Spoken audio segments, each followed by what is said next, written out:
माझी ऐकावी विनंती. ज्ञानदेवा श्रेष्ठामूर्ती, तुम्ही बैसोनी अंतरी, मज जागवा निर्धारी, तुम्ही सत्ताधारी, प्रपंच करावा बोहरी. श्रेष्ठा ज्ञानदेवा, एका जनार्दनी आठवा, तुम्ही बैसोनी अंतरी, मज जागवा निर्धारी. समचरण सरोजम सांद्र नीलांबुदाभम, जगननिहित पाणिं मंडनं मंडनानां. तरुण तुलसीमालां कंधरं कंजनेत्रं, सदय धवलहासं विठ्ठलं चिंतयामी. पांडुरंगा करू प्रथम नमन, दुसरे चरणा संतांची या, त्यांच्या कृपादाने कथेचा विस्तारू. बाबाजी सद्गुरु दास तुका जयांचे केलिया स्मरण, होय सकल विद्येंचे अधिकरण. तेची बंधू श्रीचरण श्री गुरूंचे, ते नमस्कार होऊन आता. ओम नमो ज्ञानेश्वरा, करुणाकरा दयाळा, तुमचा अनुग्रह लाधलो, पावन झालो चराचरी. मी कला कुसरी काहीच नेने, बोलतो वचने अतिभाविका. एका जनार्दनी तुमचा दास, त्याची आस पुरवावी. विठाला विठाला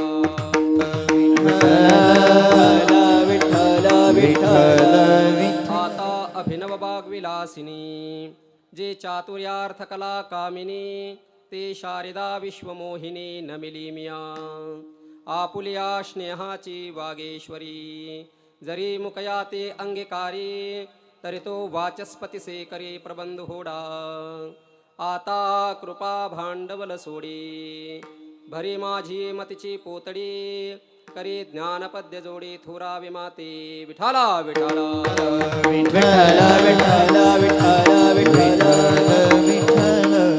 माझी ऐकावी विनंती. ज्ञानदेवा श्रेष्ठामूर्ती, तुम्ही बैसोनी अंतरी, मज जागवा निर्धारी.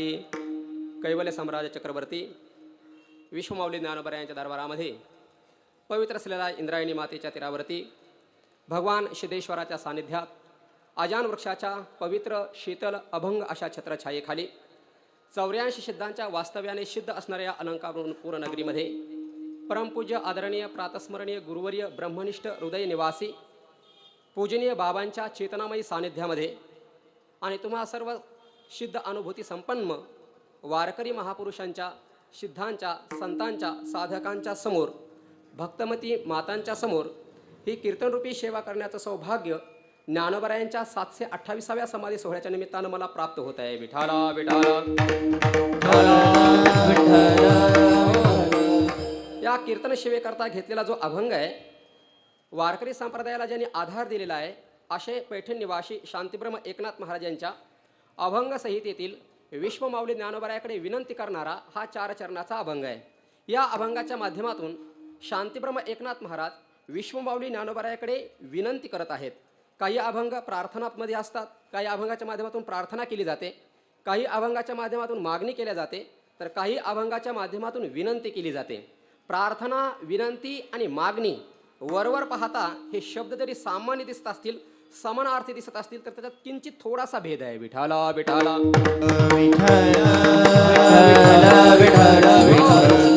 प्रार्थना कशाला म्हणतात? प्रकर्षेण अर्थना, प्रकर्षाने ज्याच्यामध्ये काहीतरी मागणी केली जाते त्याला प्रार्थना अशा पद्धतीचं म्हणतात. प्रार्थना आपल्या सर्वांना माहिती आहे, आपण रोजच म्हणत असतो, आता विश्वात्मके देवे. ही ज्ञानोबरायांची विश्वात्मक देवाकडे मागितलेली मागणी म्हणजे प्रार्थना आहे. किंवा आपण सर्वेपी सुखिनः संतो सर्वे संतो निरामयाः, ही प्रार्थना आपण करतच असतो. म्हणजे प्रार्थना कशी करावी आपल्याला माहिती आहे. श्री अनंता मधुसूदना पद्मनाभा नारायणा जगद्व्यापका जनार्दना आनंदगना अविनाशा, ही प्रार्थना आहे. आणि मागणी कशाला म्हणतात आपल्या सर्वांना माहिती आहे. सप्ताह म्हणलं की 7व्या दिवशी मागणी आपण परमात्म्याकडे करतच असतो. ती मागणी कशाची करायची हे आपल्याला सर्वांना माहिती आहे. पण विनंती का केल्या जाते ऐका. एखाद्या व्यक्तीकडनं आपलं इप्सित कार्य व्यवस्थितरित्या पार पडावं असं वाटत असेल तर पुढच्या व्यक्तीला जी केल्या जाते त्याला विनंती म्हणतात. विठाला विठाला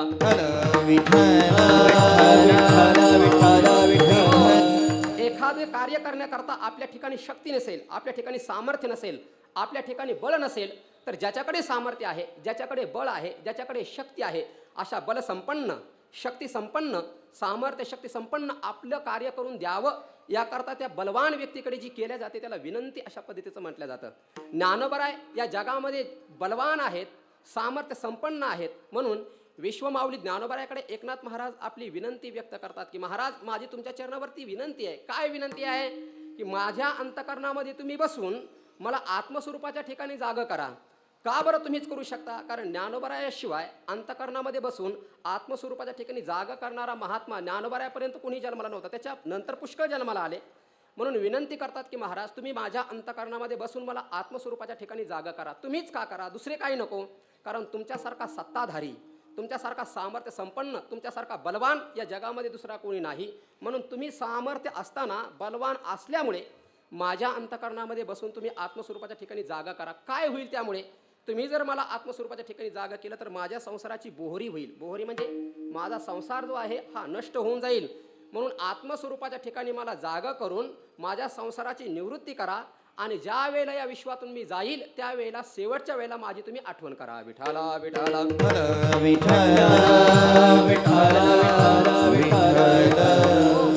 अभंगाचा सरळ सरळ भावार्थ आपण पाहून झालेला आहे.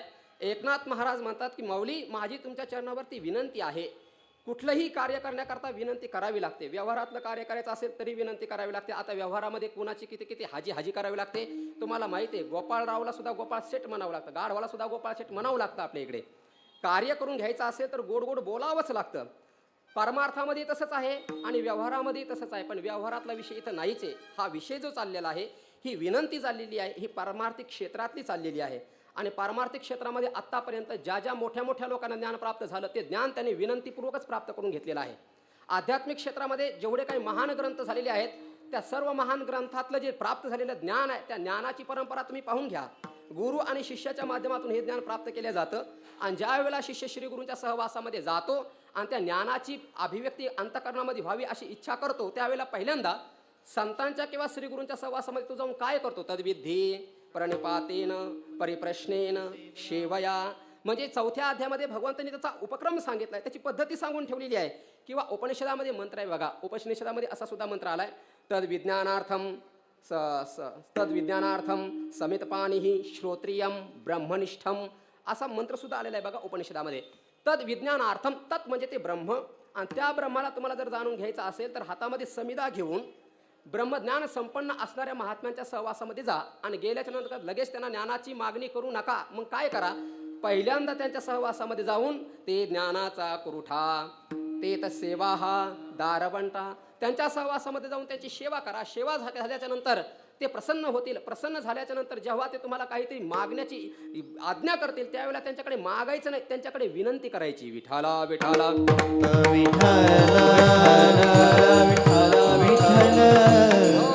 म्हणून उपनिषदांची जरी परंपरा आपण पाहिली तर विनंतीपूर्वक ज्ञान प्राप्त करून घेतलेलं आहे. किंवा गीतेची परंपरा तुम्ही पाहून घ्या. आपल्या हिंदू धर्माचा मूळ धर्मग्रंथ जर कोणता असेल तर ते श्रीमद भगवद्गीता आहे. आणि या भगवद्गीतेची उत्पत्ती कशी झाली ते तुम्ही जरा अभ्यास करून पहा. भगवद्गीतेची उत्पत्ती पाहत असताना कुरुक्षेत्रावरती या गीतेचा उगम झालेला आहे. सांगणारे कोण आहेत? भगवान श्रीकृष्ण परमात्मा. आणि ऐकणारा कोण आहे? भक्तराज अर्जुन. आणि विषय कोणता आहे? विवेकाचा. ज्ञानोबा वर्णन करतात, आधीच विवेकाची गोठी वरी प्रतिपादी श्रीकृष्ण जगजेठी. आणि ऐकणारा कोण आहे? भक्तराज. भक्तांमध्ये राजा असणारा किरीटी म्हणजे अर्जुन हा ऐकणारा आहे. म्हणजे सांगणारा भगवान श्रीकृष्ण परमात्मा, ऐकणारा भक्तराज अर्जुन. आणि विषय श्रीमद भगवद्गीतेसारखा आहे. पण या भगवद्गीतेची उत्पत्ती कशी झाली, का झाली, त्याचं कारण सर्वांना माहिती आहे. अर्जुनाने भगवंताला आज्ञा केली, उभयोः शनयोः मध्ये अच्युत मे रथम स्थापय. अन्वय करून बोलतोय बरं का. अर्जुन भगवंताला म्हणतात, देवा शेनयोः उभयोः मध्ये, दोन्ही सैन्याच्या मध्यभागी नेऊन माझा रथ तू उभा कर, मला जरा बघू दे. माझ्यासोबत युद्ध करणारे या युद्धामध्ये कोण कोण आहेत? सगळेच युद्ध करता आलेले आहेत. या कौरवांचा स्वभाव सांगितलाय. कौरवांना युद्ध करण्याची फार हौस आहे, पण युद्ध करायला लागले ना त्यांच्या ठिकाणी बळ राहत नाही म्हणे. ही झुंजाची आवडी धरती परे संग्रामी धीर न होती. युद्ध करण्याकरता उतावळे झालेले असतात, पण युद्धाला गेले की मार खाऊन वापस येतात. विठाला विठाला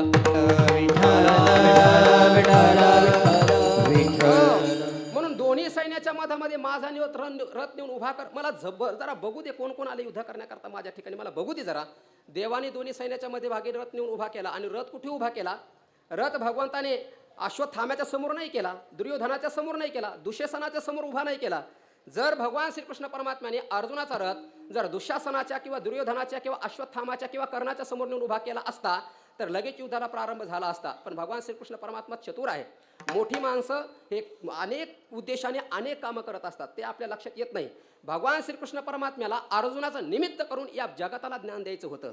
आद्यगुरु शंकराचार्य म्हणतात, अर्जुनम निमित्त कृत्य आह भगवान श्रीकृष्ण वासुदेवाहा. भगवद्गीता भगवंतांनी सांगितली, हे अर्जुनाचं फक्त निमित्त केलेलं आहे. किंवा ज्ञानोबराय ज्ञानेश्वरीमध्ये मराठीमध्ये वर्णन करतात. ज्ञानोबराय म्हणतात, अर्जुनाचे ने मिसे गीता प्रकाशुनी श्री राजे, संसारा एवढे थोर ओझे फेडिले जगाचे. भगवान ज्ञानोबराय म्हणतात, अर्जुनाचं भगवंतांनी फक्त निमित्त केलंय आणि अर्जुनाचं निमित्त करून जगाला ज्ञान दिलंय. विठाला विठाला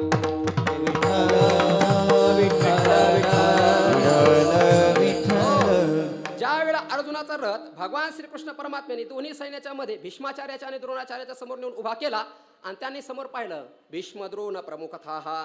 समोर कोण आहे? भीष्माचार्य आणि द्रोणाचार्य. पाहिल्याच्या नंतर त्याच्या अंतःकरणामध्ये दया उत्पन्न झाली आणि भक्तराज अर्जुनाला देवाला म्हणतो, देवा मी पार्थ द्रोणाचा केला. अरे मला पार्थ हे नाव जे प्राप्त झालंय हे द्रोणाचार्यामुळे झालेलं आहे. त्याने धनुर्वेद मज दिधला, त्याने अख्खा धनुर्वेद मला देऊन टाकला. जे आपल्या मुलाला शिकवलं नाही असं गुह्य धनुर्वेदातील ज्ञान द्रोणाचार्याने मला दिलं आणि त्याच्या उपकारातून उत्तीर्ण होण्याकरता मी काय त्यांच्यावरती शस्त्र धरू? मी यांना मारणार नाही. जेथेची कृपाला ही जे वरू तेथेची म्हणे मी व्यभिचारू, तरी काय मी भस्मासुरू. अर्जुन म्हणे. इथून पुढे अर्जुन महाराजांनी एवढं अस्खलित प्रवचन केलंय, 4 वर्षे संस्थेत सुटलेल्या विद्यार्थ्याला देखील करता येणार नाही एवढं सुंदर प्रवचन अर्जुनाने इथून पुढे केलं बरं का. पण अर्जुन बोलत आहे, भगवान श्रीकृष्ण परमात्मा ऐकत आहे, परमात्मा त्याला रिस्पॉन्सच देत नाही. कधी कधी असं भेटतं बरं का, आपण कीर्तन करत राहतो, आपण बोलत राहतो, पुढचे फक्त बघतच राहतात, रिस्पॉन्सच देत नाहीत कुठला. तसं देवाचं झालं तिथं. अर्जुन बोलतोय, भगवान परमात्मा त्याला कुठला रिस्पॉन्सच देत नाही, त्याच्याकडे पाहतच नाही, त्याला मानच देत नाही, किंमतच देत नाही त्याच्याकडे. अर्जुनाच्या लक्षात आलं, भगवान श्रीकृष्ण परमात्मा आपल्या बोलण्याकडे लक्ष देत नाही, याचा अर्थ आपलं कुठंतरी चुकत असलं पाहिजे.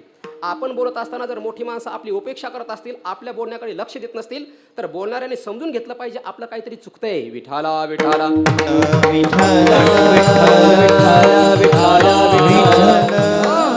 अर्जुनाच्या लक्षात आलं आपलं काहीतरी चुकतंय. त्यावेळेला अर्जुनाने लगेच रिवाज गेअर टाकला आणि अर्जुन मला, देवा मला असं वाटतं माझं काहीतरी चुकतंय, पण माझं जर काही चुकत असलं ना देवा, तर तू मला उपदेश कर बाबा. मला जसं वाटतं ते माझ्या पद्धतीने मी तुला सांगितलं. युद्ध केल्याच्या नंतर काय काय होईल?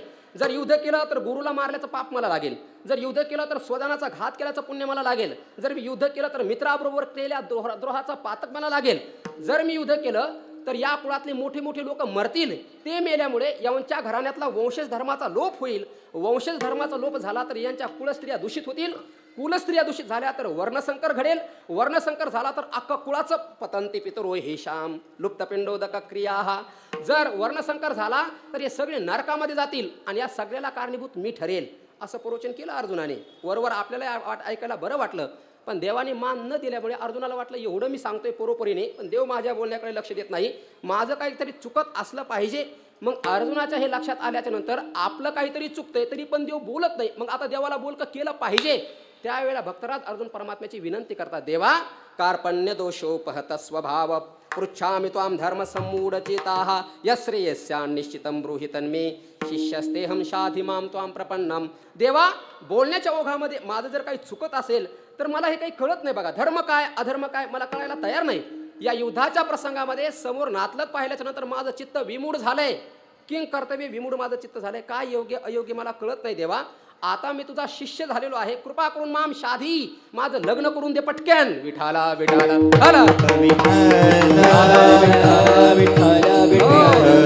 माम शाधी, माम म्हणजे माझी आणि शाधी म्हणजे लग्न नाही, शादी घेताना तिकडे शादी या शब्दाचा अर्थ होतो मला तू उपदेश कर. लोट लकारातलं ते रूप आहे, मला तू उपदेश कर, मला तत्वज्ञान सांग, विनंती केली. कदाचित अर्जुन मला असं वाटलं देवाची विनंती केल्याच्या नंतर देव सांगणार नाही, देव म्हणजे दुसऱ्या कोणाकडून करून जाऊन शिकणार. शिकायचंच असेल तुला तर आळंदीत काही गुरु कमी आहेत, काशीमध्ये गुरु काही कमी आहेत, गुरु करणारे भरपूर झालेत ना, जा कोणाकडे तर जाऊन शिक. त्याला भक्तराज अर्जुनाने आपल्या अंतकरणातली एकनिष्ठता प्रगट केली. ज्याच्या अंतकरणामध्ये एकनिष्ठता असते ज्ञान त्यालाच प्राप्त होतं. एकनिष्ठता असली पाहिजे. द्रोणाचार्याकडे एकनिष्ठता होती. ज्ञानोबराय वर्णन करतात, श्री गुरुचे निनावे माते डोंगरे जयापाशी होती, तेने कोळीये त्रिजगती एकविध केली. द्रोणाचार्याने सांगितलं मी तुला शिकवणार नाही बाबा, त्याने सांगितलं नका शिकू, पण मी ज्ञान तुमच्याकडेच घेईल. निष्ठा होती अंतकरणामध्ये.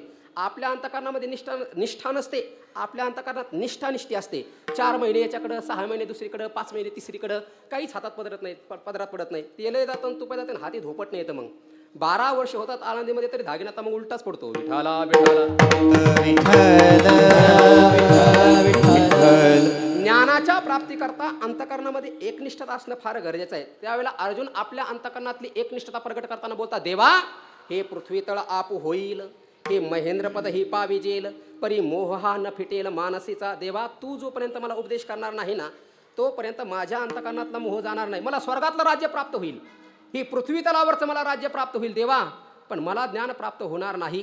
श्री गुरु सर्वत्र आहेत पण आमची निष्ठा तुझ्या ठिकाणी आहे. तू गुरु बंधू पिता, तूची आमुची इष्टदेवता, तूची सदा रक्षिता आपदी आमुते. भक्तराज अर्जुन म्हणतात, देवा तू माझा नुसता गुरु नाही रे बाबा, तू गुरु, तू बंधू, तू पिता, तू माता, तू तीर्थ, तू क्षेत्र, तू देवता.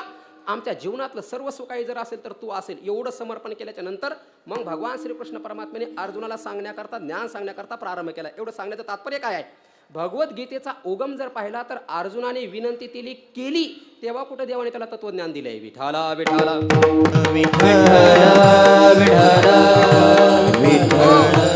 अजून पुढे चला, दुसऱ्या अध्यायामध्ये भगवंताने सांख्ययोग सांगितलाय, कर्मयोग सांगितला.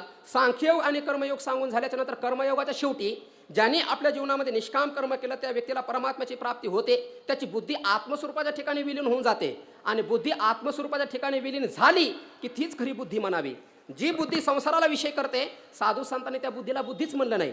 जी बुद्धी आत्मस्वरूपाला विषय करते तिलाच बुद्धी म्हणलेला आहे. बुद्धी निश्चय आत्मज्ञान. बरं हे नाही कळलं तर हरिपाठामध्ये ज्ञानोबारांनी सरळ सरळ सांगितलंय, बुद्धीचे वैभव अन्य नाही तुझे ऐका केशवी राजे सकळ सिद्धी, ऐका केशी राजे सकळ सिद्धी, ऐका केशी राजे सकळ सिद्धी. बुद्धीचे वैभव अन्य नाही तुझे, ऐका केशी राजे सकळ सिद्धी, ऐका केशी राजे सकळ सिद्धी, ऐका केशवराजे सकळ सिद्धी. ज्ञानोबारांनी हरिपाठामध्ये वर्णन केलं, बुद्धीचे वैभव अन्य नाही दुजे. आणि जी बुद्धी आत्मस्वरूपाला विषय करते ती बुद्धी छोटी जरी असली तर त्या बुद्धीला छोटी म्हणूनही ज्ञानोबाराय म्हणतात. जैसे दीपकलिका धाकुटे परी बहुते जाते प्रगटी. आणि पुढचा शब्द कसा आहे, तैसी सद्बुद्धी ठेकुटी. सद्बुद्धी जी आहे त्या बुद्धीला छोट म्हणू नये. ती बुद्धी दिसायला छोटी असू शकते पण विश्वाला ती गौसनी घालू शकते. विठाला विठाला. मग आत्मस्वरूपाला ग्रहण करणारी जी बुद्धी आहे त्या बुद्धीमध्ये ती आत्मस्वरूपाला ग्रहण करण्याची योग्यता केव्हा येते? आपल्या वाट्याला आलेलं कर्तव्य कर्म आपण निष्काम बुद्धीने केलं तर अंतकरण शुद्ध होतं. अंतकरण शुद्ध झालं गुरुची प्राप्ती होते. गुरुची प्राप्ती झाली तत्वमसी महावाक्याचा उपदेश केला जातो आणि तत्वमसी महावाक्याचा उपदेश ज्याला कळाला त्याची बुद्धी आत्मस्वरूपाच्या ठिकाणी विलीन होते. आणि आत्मस्वरूपाच्या ठिकाणी बुद्धी विलीन झाली की मग तो माणूस मरतो असं नाही. जर बुद्धी आत्मस्वरूपाच्या ठिकाणी विलीन झाली आणि ब्रह्मज्ञान झालं आणि माणसं मेली असते तर जसे काही लोक कोरोनाने मेले, काही लोक टायफॉइडने मेले, काही लोक अनेक आजाराने मेले, तसे काही लोक ब्रह्मज्ञानाने मेले असते आणि ब्रह्मज्ञान हा रोग ठरला असता आणि कोणी ब्रह्मज्ञानाच्या प्राप्तीकरता निघालं नसतं.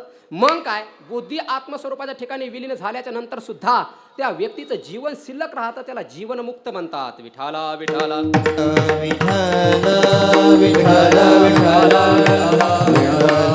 हो, मग आता मला विचार करायचा आहे, ज्याची बुद्धी आत्मस्वरूपाच्या ठिकाणी विलीन झाली, ज्याला जीवनमुक्ती प्राप्त झाली, अशा व्यक्तीला काही कर्तव्य असतं की नाही? तुकोबारायांनी सांगितलं, आता मला कुठलंच कर्तव्य राहिलेलं नाही. आता मी फक्त उपकारापुरता उरलेलो आहे. माझं स्वरूप अणुपेक्षाही छोटं आणि आकाशापेक्षाही महान झालेलं आहे. अनोहो अहिनियान महतो महियान. आणि याच श्रुतीचा उपदेश किंवा याचं ट्रान्सलेशन, याचंच मराठी भाषेमध्ये जगद्गुरु तुकोबाराय अनुवाद करतात. अनो रेणू या थोकडा तुका आकाशाई होडा. अणुपेक्षाही लहान आणि आकाशापेक्षाही महान असं माझं स्वरूप झालेलं आहे. आणि अशा स्वरूपाला व्यक्ती प्राप्त झाला आणि जीवन शिल्लक राहिलं त्याला जीवनमुक्ती म्हणतात. आणि अशा जीवनमुक्ताचे काय लक्षणं असतात अर्जुनाने विचारलं भगवंताकडे. आणि ही विचारणा करत असताना मला सांग असं नाही म्हणलं, विनंती केली, देवा स्थित प्रज्ञस्य का भाषा समाधिस्थस केशव स्थितधिक किम प्रभासेत किमासीत व्रजेत किम. देवा मी तुला विनंती करतो, अरे स्थितप्रज्ञ कसा असतो? ज्याला ज्ञान प्राप्त झाले तो महात्मा कसा असतो? तो कसा राहतो, कसा खातो, कसा फिरतो? जर मला कृपा करून सांग ना. आणि मग भगवंताने प्रजाहती यदा कामान, संतांचे लक्षणं त्या स्थितपुरुषाचे लक्षणं सांगितलेली आहेत. सांगण्याचं तात्पर्य एवढंच आहे, गीतेचा उगम विनंतीतून झाला. स्थित प्रज्ञाची लक्षणं सांगितली, विनंतीतून झालेला आहे. अजून तिसऱ्या अध्यायामध्ये पुढे चला. भगवान श्रीकृष्ण परमात्म्याने स्थित प्रज्ञाची लक्षणं सांगून झाल्याच्या नंतर कर्मयोगही सांगितला, सांख्ययोगही सांगितला. आणि सांगून झाल्याच्या नंतर ज्याला आत्मस्वरूपाची प्राप्ती करून घ्यायचंय अशा व्यक्तीने आपल्या वाट्याला आलेली कर्तव्य कर्म करा, असा देवाने ज्यावेळेला उपदेश केला आणि हे अर्जुनाने ऐकलं, त्यावेळेला अर्जुनाने देवाला प्रश्न केला, देवा, या जगामध्ये काही लोक आहेत, आपल्या स्वतःच्या वाट्याला आलेलं कर्तव्य कर्म करतात, निष्काम भावनेने करतात, त्यांना ब्रह्मज्ञानाची प्राप्ती होते. पण असे काही लोक आहेत देवा या जगामध्ये, आपल्या वाट्याला आलेलं कर्तव्य कर्म ते करत नाहीत, दुसऱ्याचं कर्म आपल्या जीवनामध्ये अनुष्ठान करतात, आचरण करतात. असं लोक का करतात? बरं, अज्ञानी लोक दुसऱ्याच्या धर्माचं पालन करतील, आचरण करतील, याच्यात नवल नाही देवा. ज्ञानी लोक सुद्धा आपल्या धर्माचा त्याग करून दुसऱ्याच्या धर्माचं आचरण करताना आपल्या या जगामध्ये दिसतात. देवा हे ऐसे कैसे, जे ज्ञानी याची ही स्थिती भ्रंसे, मार्ग सांडोने अनारेसे चालत देखो. ज्यांनी कधी ज्ञानेश्वरी वाचली नाही, ज्यांनी कधी गाथा पाहिला नाही, कधी आळंदी पंढरपूर पाहिलं नाही, कधी कीर्तन प्रवचन ऐकलं नाही, असे लोक आपल्या धर्माचा त्याग करून दुसऱ्याच्या धर्माचं अनुष्ठान आचरण करतील, याच्यात नवल नाही. पण चांगले चांगले अभ्यासू लोक सुद्धा आपल्या धर्माचा त्याग करून दुसऱ्याच्या धर्माचं अनुष्ठान करताना देवा या जगामध्ये दिसतात. असं का घडतं ते मला तो कृपा करून सांग, म्हणजे विनंती केली की नाही. आणि या विनंतीचं उत्तर देत असताना भगवंतांनी कसं उत्तर दिलंय? कामयेश क्रोधयेश रजोगुण समुद्भवा. भगवान श्रीकृष्ण परमात्म्याने सांगितलं, अर्जुना, ज्ञानी लोक सुद्धा आपल्या धर्माचा त्याग करून दुसऱ्याच्या धर्माचं आचरण करताना दिसतात. याचं कारण जर काही असेल तर रजोगुणापासून उत्पन्न झालेले हे काम, क्रोध आणि लोभ हे 3 विकार आहेत. आणि या 3 विकारामुळे व्यक्ती आपल्या स्वधर्माचा त्याग करून परधर्माचं आचरण करतो. मग हे भगवंताने जे उत्तर दिलेलं आहे हे कशातून दिलं? विनंतीतूनच दिलेलं आहे. विठाला विठाला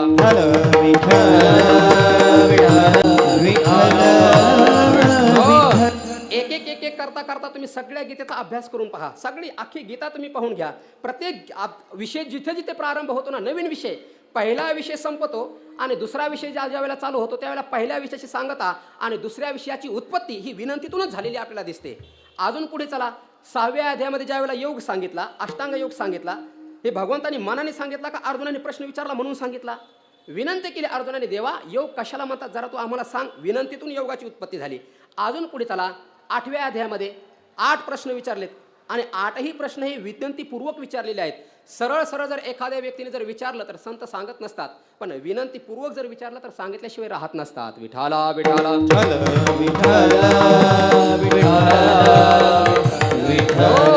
किम तद ब्रह्म किम अध्यात्मम किम कर्म पुरुषोत्तम आदिभूतांच किम प्रोक्त अधिदैवम किमुच्यते. 8 प्रकारचे प्रश्न विचारलेत आणि सांगितलं, देवा मी तुला विनंती करतो माझ्या या प्रश्नाचं उत्तर दे. आणि भगवंतांनी सगळ्या एक एक एक एक एक एक करता सगळ्या प्रश्नाची उत्तरं दिली की नाही?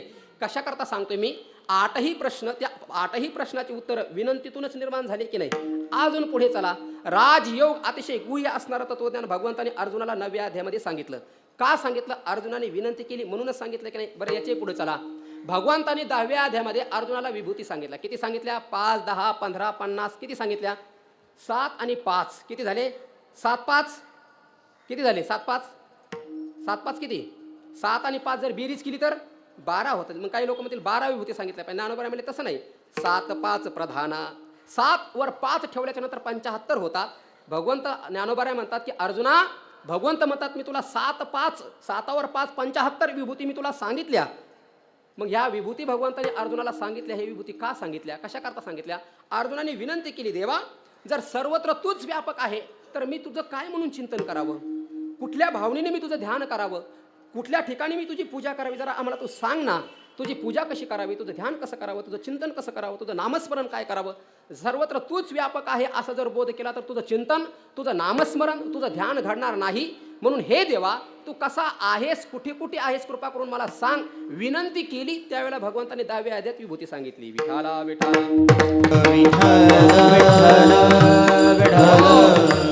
75 विभूती ऐकून झाल्याच्या नंतर, नीट ऐका, 75 विभूती ऐकल्या कानाने, पण ऐकल्याच्या नंतर लगेच अनुभूती येते का? ज्ञानाचे 2 प्रकार असतात, एक परोक्ष ज्ञान, एक अपरोक्ष ज्ञान. परोक्ष ज्ञान म्हणजे काय? फक्त माहितीचं ज्ञान. आता मी अख्खा नकाशा पाठ केला भारताचा, पण कुठे गेलो का माहिती नाही, कुठं अमेरिका आहे, कुठं काय आहे, काही माहिती नाही. मग नकाशा पाठ आहे, मग ज्ञान नाही का? आहे. फक्त हे माहितीचं ज्ञान आहे. आणि माहितीचं ज्ञान काही कामाचं नसतं, ते पोपटपंची ज्ञान असतं. म्हणून काही लोक या जगामध्ये केवळ माहितीच्या ज्ञानाचे आहेत, तर काही लोक अनुभूतीच्या ज्ञानाचे आहेत. 10व्या अध्यायामध्ये अर्जुनाने कानाने ही विभूती ऐकल्या, याचा अर्थ हे माहितीचं ज्ञान झालं. पण अर्जुनाने विनंती केली, देवा नुसतं माहितीचं ज्ञान काय कामाचं आहे, बोलकं पोटपोटपणची ज्ञान काय कामाचं आहे, अनुभूतीचं ज्ञान असलं पाहिजे. म्हणून हे देवा, ज्या विभूती तू सांगितल्यात त्या व्यापक असणाऱ्या विभूती जर माझ्या डोळ्याने जर मला पाहायला मिळाल्या तर फार बरं होईल. विनंती केली बरं का, मलाच का सांग. अर्जुन घाबरला विनंती करण्याकरता, कारण हे विश्वस्वरूप भगवंताने आपल्या आईला दाखवलं नाही, आपल्या बापाला दाखवलं नाही, आपल्या भावाला दाखवलं नाही, कोणाला दाखवलं नाही, सगळ्यापासून लपून ठेवलं. भक्तराज अर्जुन म्हणतात, किती किती सेवा केली या लोकांनी, तरी सुद्धा भगवंताने विश्वरूप कोणाला दाखवलं नाही. गरुडाने किती सेवा केली, नाही दाखवलं. लक्ष्मीने किती सेवा केली, नाही दाखवलं. अनेक जणांनी किती किती सेवा केली, नाही दाखवलं. मग हा परमात्मा मलाच का दाखवेल. पण विनंती तर करून पाहू म्हणलं अर्जुन, दाखवलं तर दाखवलं. आणि अर्जुनाने विनंती केली, मद अनुग्रहाय परमम, हे देवा जर तुझा माझ्यावरती अनुग्रह असेल तर मी तुला विनंती करतो, तुझं विश्वस्वरूप पाहावं असे माझ्या अंतःकरणामध्ये इच्छा आहे. जर माझ्या अधिकार असेल तर तू ते विश्वस्वरूप मला दाखव. आणि भगवंताने अर्जुनाने विनंती केल्याबरोबर विश्वस्वरूप दाखवलं की नाही. याचा अर्थ असा आहे, भगवद्गीतेतला कुठलाही विषय घ्या, जो जो विषय अर्जुनाला देवाने सांगितला तो सगळा विषय विनंतीच्या माध्यमातूनच उत्पन्न झाला. विठाला विठाला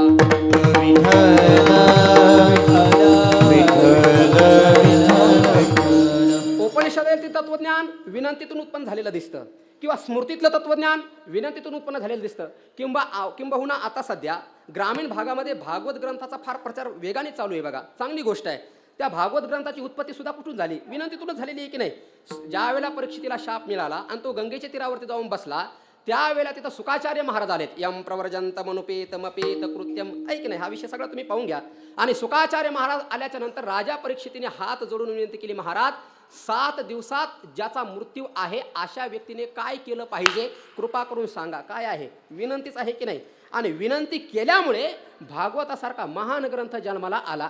गीतेची उत्पत्ती विनंतीतून झालेली दिसते, भागवताची उत्पत्ती विनंतीतून झालेली दिसते, उपनिषदांची उत्पत्ती विनंतीतून झालेली दिसते. किंबहुना आध्यात्मिक क्षेत्रातले जेवढे जेवढे काही महान ग्रंथ आहेत, या सगळ्या महान ग्रंथाची उत्पत्ती ही विनंतीतूनच झालेली दिसते. म्हणून नाथ महाराज या सगळ्या वाङ्मयाचा अभ्यास त्यांना असल्यामुळे ज्ञानोबरायाकडून जर ज्ञान प्राप्त करून घ्यायचं असेल, आपल्या जीवनाचं कल्याण करून घ्यायचं असेल, तर ते ज्ञानाची प्राप्ती विनंतीनेच होते, बाकी दुसरं कशाने होणार नाही. म्हणून एकनाथ महाराज विश्वमाऊली ज्ञानोबरायाकडे विनंती करतात. अभंगाचं पहिलं चरण, माझी ऐकावी विनंती, माझी ऐकावी विनंती, माझी ऐकावी विनंती, माझी ऐकावी विनंती, माझी ऐकावी विनंती, माझी ऐकावी विनंती, माझी ऐकावी विनंती, माझी ऐकावी विनंती. ज्ञानदेव श्रेष्ठ मूर्ती, ज्ञानदेव श्रेष्ठ मूर्ती, तुम्ही बैसोनी अंतरी, तुम्ही बैसोनी अंतरी. ज्ञानदेव श्रेष्ठ मूर्ती, ज्ञानदेव श्रेष्ठ मूर्ती, तुम्ही बैसोनी अंतरी, तुम्ही बैसोनी अंतरी. विनंती करतात या अभंगाच्या पहिल्या चरणामध्ये शांतीब्रह्म एकनाथ महाराज, महाराज माझी ऐकावी विनंती. महाराज माझी जरा विनंती ऐका, तुमच्याकडे मी विनंती करतोय. का बरं तुमच्याकडे विनंती करतोय? ज्ञानदेवा श्रेष्ठामूर्ती, तुम्ही श्रेष्ठ आहात. कुणाला श्रेष्ठ म्हटलं जातं ऐका. श्रेष्ठ शब्दाचा अर्थ जर तुम्ही अमरकोश शब्दकोशाचा जर अभ्यास केला तर त्याच्यामध्ये अनेक अर्थ दिलेले आहेत. श्रेष्ठ कुणाला म्हटलं जातं ऐका. या जगामध्ये ज्याच्यासारखं कोणी नाही त्याला श्रेष्ठ म्हणलं जातं. ज्ञानोबरायाची श्रेष्ठता काय आहे बघा. कर्माचा अभ्यास करून पहा. ज्ञानोबरायाने जे कर्माचा उलगडा केला, जे विशेषत्वाने उलगडन केलेलं आहे कर्माचं, तेवढं उलगडन कुणालाही करता आलं नाही. म्हणून ज्ञानोबरायाला श्रेष्ठ म्हटलेलं आहे. तुम्ही अजूनही पहा, भगवद्गीतेचा जर तुम्ही अभ्यास केला तर कर्म काय, अकर्म काय, विकर्म काय, याच्यामध्ये मोठमोठे लोक गुंतडून पडले. त्यांना प्रश्न नाही सुटले त्याचे. किम कर्म किम कर्मेति कवयोः प्यत्र अमोहिताः अर्जुन म्हणतो देवा कर्म काय अकर्म काय विकर्म काय मोठमोठ्या लोकांना निर्णय कळाला नाही आणि मला काय कळणार आहे. मग कर्म काय अकर्म काय विकर्म काय माणसाने काय करावं काय करू नये या सगळ्या प्रश्नाचं उत्तर ज्ञानोबरायांनी मराठी भाषेमध्ये अगदी सरळ देऊन टाकलं. म्हणून कर्माच्या क्षेत्राचा अभ्यास केल्याच्या नंतर सुद्धा कर्म क्षेत्रामध्ये जेवढे कर्मकांडी लोक आहेत या सगळ्यांमध्ये श्रेष्ठ ज्ञानोबरा आहेत. विठाला विठाला अजून पुढे चला. उपासनेच्या क्षेत्रामध्ये तुम्ही जाऊन पहा. उपासना जर तुम्ही उपनिषद शिकले तर तुम्हाला कळेल. उपनिषदामध्ये अशा काही उपासना आलेल्या आहेत त्या फक्त कानाने ऐकायच्या, त्या कशा करायच्या कुणाला कळलं नाही बरं का. त्याच्यामध्ये दहर उपासना वगैरे उपासना आलेल्या आहेत. पण ज्ञानोबरायाने 4थ्या अध्यायाच्या ब्रह्मार्पणम या श्लोकापासून तर 12व्या अध्यायाच्या 11व्या श्लोकापर्यंत सगळी उपासना कांड सांगितली. काय श्रेष्ठता असेल ज्ञानोबरायांची जरा लक्षपूर्वक ऐका. भगवद्गीतेमध्ये 18 अध्याय आहेत आणि 18 अध्यायाचे वर्गीकरण करा असं शंकराचार्यांना ज्यावेळेला प्रश्न विचारला त्यावेळेला आद्यगुरु शंकराचार्य म्हणतात पहिले 6 अध्याय कर्माचे घ्या, दुसरे 6 अध्याय उपासनेचे घ्या आणि तिसरे 6 अध्याय ज्ञानाचे घ्या. पहिले 6 अध्याय कर्म, दुसरे 6 अध्याय उपासना, 6 6 12 आणि तिसरे 6 अध्याय ज्ञानाचे घ्या. किती झाले? 6 1 6 6 2 12 6 1 18. म्हणजे शंकराचार्य ढोबळ मानेने सांगतात आणि मोकळे होऊन जातात. पण ज्ञानोबराय म्हणतात तसं नाही. मग ज्ञानोबराय म्हणले भगवद्गीतेचा पहिला अध्याय हा शास्त्राचा उपोद्घात आहे. दुसऱ्या अध्यायापासून तर 4थ्या अध्यायातल्या ब्रह्मार्पणम या श्लोकापर्यंत देवाने कर्मकांड सांगितलंय आणि ब्रह्मार्पणम या श्लोकापासून तर 12व्या अध्यायातील 11व्या श्लोकापर्यंत म्हणजे या 8 अध्यायामध्ये विश्वमाऊली ज्ञानोबराय सांगतात उपासना कांड आहे. आणि 12व्या अध्यायाच्या 12व्या श्लोकापासून तर 15व्या अध्यायाच्या इति गुह्यतमम या श्लोकापर्यंत ज्ञानोबराय सांगतात देवाने तत्वज्ञान प्रतिपादन केलं. मग 16वा 17वा आणि 18वा हे 3 अध्याय कशा करता आले? ज्ञानोबराय म्हणतात 16वा आणि 17वा अध्याय हा पुरवणी अध्याय आहे आणि 18वा अध्याय हा कळश अध्याय आहे. विठाला विठाला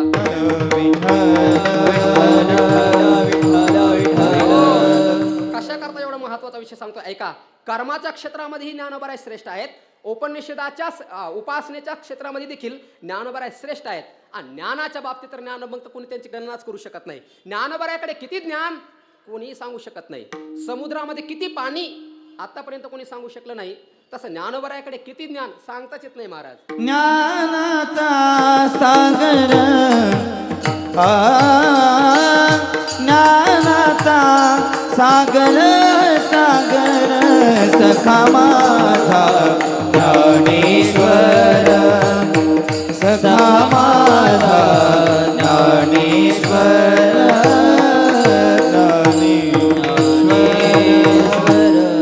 कर्मामध्ये ज्ञानोबराय श्रेष्ठ आहेत. उपासनेमध्ये देखील प्रतिपादन करण्यामध्ये सर्वात श्रेष्ठ आहेत.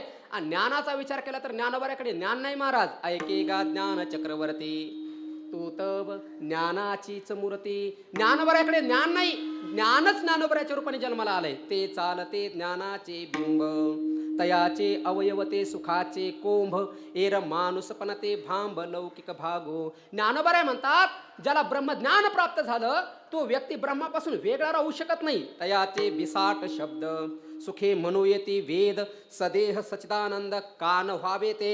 म्हणजे ज्ञानोबराय साक्षात मूर्तिमंत ज्ञानाचा अवतार आहे. कैवल्याचा पुतळा प्रगटला भूतळा कैवल्याचा पुतळा प्रगटला भूतळा चैतन्याचा जिव्हाळा ज्ञानोबा माझा चैतन्याचा जिव्हाळा ज्ञानोबा माझा ज्ञानोबा माझा ज्ञानोबा माझा ज्ञानोबा माझा ज्ञानोबा माझा ज्ञानोबा माझा ज्ञानोबा माझा साधकाचा माय बाप दरुशनी हरे ताप साधकाचा माय बाप दरुशनी हरे ताप साधकाचा माय बाप दरुशनी हरे ताप साधकाचा माय बाप दरुशनी हरे ताप.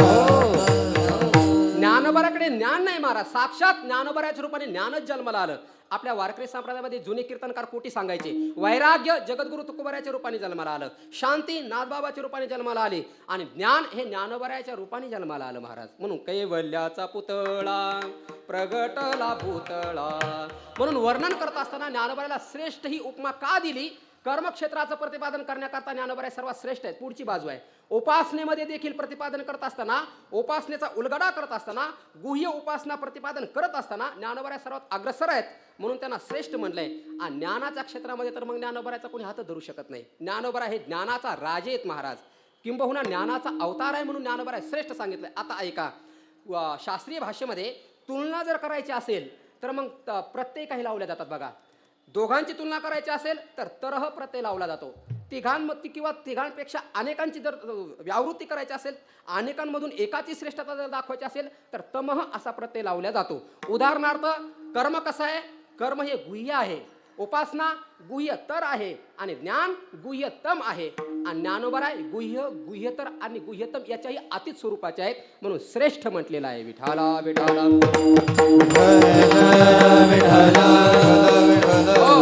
अजून पुढे ज्ञानोबरायला श्रेष्ठ का म्हणतात त्याची कारण मी सांगतोय, वेगवेगळ्या अँगलनी सांगतोय, नीट लक्षात घ्या.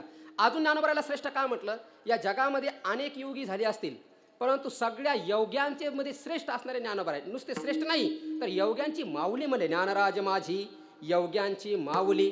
योगाचे अनेक प्रकार आहेत. राजयोग आहे, हटयोग आहे, मनाचा निरोध करून मग इंद्रियांचा निरोध करणं याला राजयोग म्हणतात, आणि इंद्रियांचा निरोध करून मग प्राणाचा किंवा मनाचा निरोध करणं याला हठयोग म्हणतात.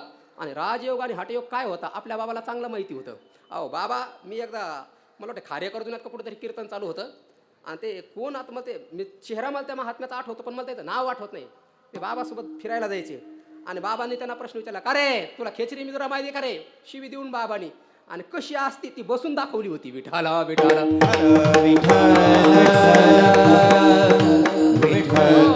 कशा करता सांगतो, योगात सार ज्ञानोबरायांनी सांगितलंय. यम, नियम, आसन, प्राणायाम, प्रत्याहार, धारणा, ध्यान आणि समाधी हा अष्टांग योग आहे. परंतु कशाला यम म्हणायचं, कशाला नियम म्हणायचं, यमाची उपयोगिता काय, नियमाची उपयोगिता काय, कुठपर्यंत ते करावा, कुठे जाऊन हा योग करावा. भगवंतांनी फक्त एवढं सांगितलं, सुचौ देशे प्रतिष्ठाप्य, एवढंच. आणि स्थिर आसन महात्मना. पण ज्ञानोबरायांच्या तिथल्या गोव्या पाहून घ्या. ज्ञानोबरायांनी आसन लावत असताना, योग करत असताना कुठे करावा, तिथलं वातावरण कसं असलं पाहिजे, ज्ञानोबरायाने तो विस्तार जो केला तो जगात कुणाला करता आला नाही. बरं, अजून पुढे चालून सांगा, ज्या वेळेला साधक योगाची भूमिका करू लागतो त्याची कुंडलिनी जागृत होते. जागृत झालेली कुंडलिनी, त्या कुंडलिनी जागृत झाल्यानंतर त्या साधकाला असं वाटतं आता मी मरतो. पण ज्ञानोबरायाने सांगितलं ती कुंडलिनी वरवर माणसाला भेडसवीत असते, घाबरायचं काही कारण नाही. घाबरलेल्या साधकाला धीर देण्याचं काम योग भूमिकेमध्ये जर कोणी केलं असेल तर जगाच्या पाठीवर फक्त माऊलीने केलं. म्हणून योग क्षेत्रामध्ये सुद्धा ज्ञानोबराय सर्वांमध्ये श्रेष्ठ आहेत. अजून पुढे चला, एका ओळीमध्ये ज्ञानोबराय म्हणतात, मी तुम्हाला योगाचा सार सांगून जातो. कधी ऐकलंय तुम्ही योगाचा सार एका वाक्यामध्ये, कधी ऐकलंय? ज्ञानोबराय म्हणतात एका वाक्यात तुम्हाला योगाचा सार सांगून जातो. अर्जुना समत्व चित्ताचे, अर्जुना समत्व चित्ताचे तेची सार जाण योगाचे, जेत मन आणि बुद्धीचे साम्य आथी. अर्जुना, मनाचं आणि बुद्धीचं ऐक्य होणं हेच योगाचं सार आहे. अर्ध्या ओळीमध्ये ज्ञानोबरायाने सांगून टाकलं. विठाला विठाला. आणि या जगाच्या पाठीवरती समाधीची व्याख्या जी ज्ञानोबरायाने केली ना, ती व्याख्या जगात कुणाला करता आली नाही. अजून ज्ञानोबरायाचं श्रेष्ठ सांगतो तुम्हाला. समाधी अनेक प्रकारची लोकांनी सांगितली, आता बाबा सांगणार आहेत म्हणून मी त्या मुद्द्याला हात घालणार नाही. समाधी कशाला म्हणतात? काही लोक म्हणतात तुम्ही काही खा, काही प्या, कसं राहा, कसं वागा, फक्त आमचे शिष्य बना, तुम्हाला समाधी प्राप्त होईल. बापाची पेन होय आपल्या, काही खायचं काही प्यायचं, आमचं तुंतुन व्हायला लागला, अभ्यास करू करू देवा आमच्या स्वप्नात येईना, आम्हाला नीट झोप लागणार, तुम्ही काही खाणार काही पिणार तुम्हाला समाधी लागणार. एवढं सोपं वाटलंय. खरी समाधीची व्याख्या ज्ञानोबराय सांगतात, जेत पुढील पैस पारुखे, मागील स्मरावे ते ठाके, ऐसे सरशी भूमिके समाधी राहे. ज्ञानोबराय म्हणले, जिथं भूतकालाचं स्मरण नाही आणि भविष्याची चिंता नाही, एक वृत्ती निघून गेली, दुसरी वृत्ती उत्पन्न झाली नाही, असा जो संधिकाल आहे, या संधिकालाला समाधी म्हणतात. आणि अशी समाधी प्राप्त होणं अशक्य आहे. ती फक्त निधिध्यासन केलेल्या साधकालाच प्राप्त होऊ शकते. आणि अशा समाधीची व्याख्या ज्ञानोबराय या जगामध्ये करणारे एकमेव संत आहेत, म्हणून सर्वात श्रेष्ठ आहेत. विठाला विठाला. ज्ञानोबरायचं श्रेष्ठत्व सांगतोय. कर्माचं गुह्य सांगणारे ज्ञानोबराय श्रेष्ठ आहेत. उपासनेचं गुह्य सांगणारे ज्ञानोबराय श्रेष्ठ आहेत. ज्ञानाचं गुह्य सांगणारे ज्ञानोबराय श्रेष्ठ आहेत. योगाचं गुह्य सांगणारे ज्ञानोबराय श्रेष्ठ आहेत. आणि या जगामध्ये सर्वात श्रेष्ठ कोणाला म्हटलं जातं माहितीये का? गुरु परंपरेने प्राप्त झालेलं ज्ञान निष्काम भावनेने जगामध्ये प्रचार आणि प्रसारित करतो, त्याच्यासारखा श्रेष्ठ आणि त्याच्यासारखा मोठा जगात दुसरा कोणी नाही. विठाला विठाला. ज्ञानोबाराला हे ज्ञान प्राप्त झालं. एवम गुरुक्रमे लाधले. ज्ञानोबारा म्हणतात मला हे जे ज्ञान प्राप्त झालं ही माझी गुरुपरंपरा सांगतो, जरा नीट ऐका. माणसाकडे ज्ञान असलं ना, हे ज्ञान गुरुपरंपरेने आलेलं असलं पाहिजे तर ते ज्ञान शोभतं, नाहीतर ते ज्ञान शोभत नाही. बाई कितीही सुंदर असू द्या, महिला मातामाऊली किती सुंदर असू द्या, पण तिच्या कपाळावरती कुंकू नसू द्या, तिचं सौंदर्य माती मोल आहे, तिला काही किंमत नाही त्या सौंदर्याला. पण तिच्या सौंदर्याची किंमत जर कुंकू असेल तर ते वाढतं. तसं माणसाकडे ज्ञान असेल तर ते ज्ञान गुरुपरंपरेने जर प्राप्त झालेलं असेल तर त्या ज्ञानाला शोभा येते. आणि गुरुपरंपरेने प्राप्त झालेलं ज्ञान नसेल तर ते ज्ञान कसं असतं, फुग्यासारखं. एका सेकंदात तो फुगा फुगतो आणि कधी फुटून नष्ट होतो सांगता येत नाही. परंतु वर्तमान काळामध्ये काही काही तथाकथित उपदेशक आहेत ना, ते म्हणतात आम्ही कोणाकडे शिकलोच नाही आणि हुशारकीने सांगतात आम्ही आळंदीला गेलो नाही, आम्ही पंढरपूरला गेलो नाही, आम्ही कोणी गुरु केला नाही, पण आम्ही कीर्तन मात्र करतो. तुझं कीर्तन करून करून तूही मातीत जाणार आणि तुझ्या पुढे बसलेले तर 100% जाणार. विठाला विठाला. मी सांगत नाही, शब्द माझे आहेत पण अभिप्राय संतांचा आहे. माझे बोल नाही, फक्त भाव माझा आहे. म्हणजे शब्द माझे आहेत पण अभिप्राय भाव सगळा संतांचा आहे. आद्यगुरु शंकराचार्य सांगतात एखाद्या व्यक्तीकडे किती ज्ञान असू द्या पण त्याने ते ज्ञान जर गुरुपरंपरेने प्राप्त केलं नसेल तर त्याचं ते ज्ञान मूर्ख माणसाप्रमाणे त्याची उपेक्षा केली पाहिजे.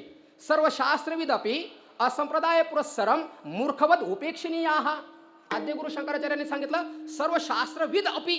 सर्व शास्त्र म्हणजे काय, 6 आस्तिक शास्त्र आहेत, 6 नास्तिक शास्त्र आहेत, 4 वेद, 6 शास्त्र, 18 पुराण, हे सगळं ज्याच्या पाठ आहे पण ते ज्ञान त्यांनी जर उपदेश गुरु परंपरेने प्राप्त करून घेतलं नसेल तर ज्ञानोबराय म्हणले अशा व्यक्तीची मूर्खासारखी उपेक्षा करावी, त्याचं ज्ञान ऐकू नये. म्हणून ज्ञानोबरायाने आपलं ज्ञान मी जे तुम्हाला सांगतोय हे काही काखेत काढलं बाजारात मांडलं असं नाही.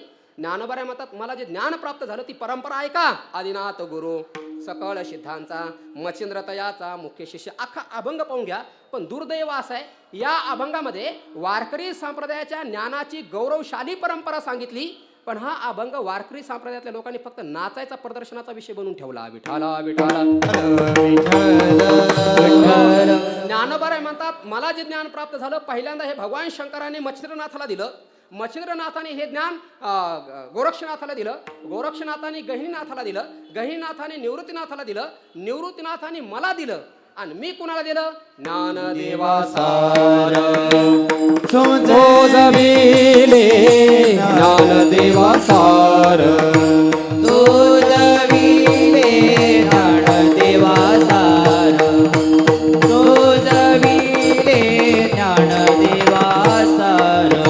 हे गहिनी प्रसादे निवृत्ती दातार, गहिनी प्रसादे निवृत्ती दातार, गहिनी प्रसादे निवृत्ती दातार, गहिनी प्रसादे निवृत्ती दातार.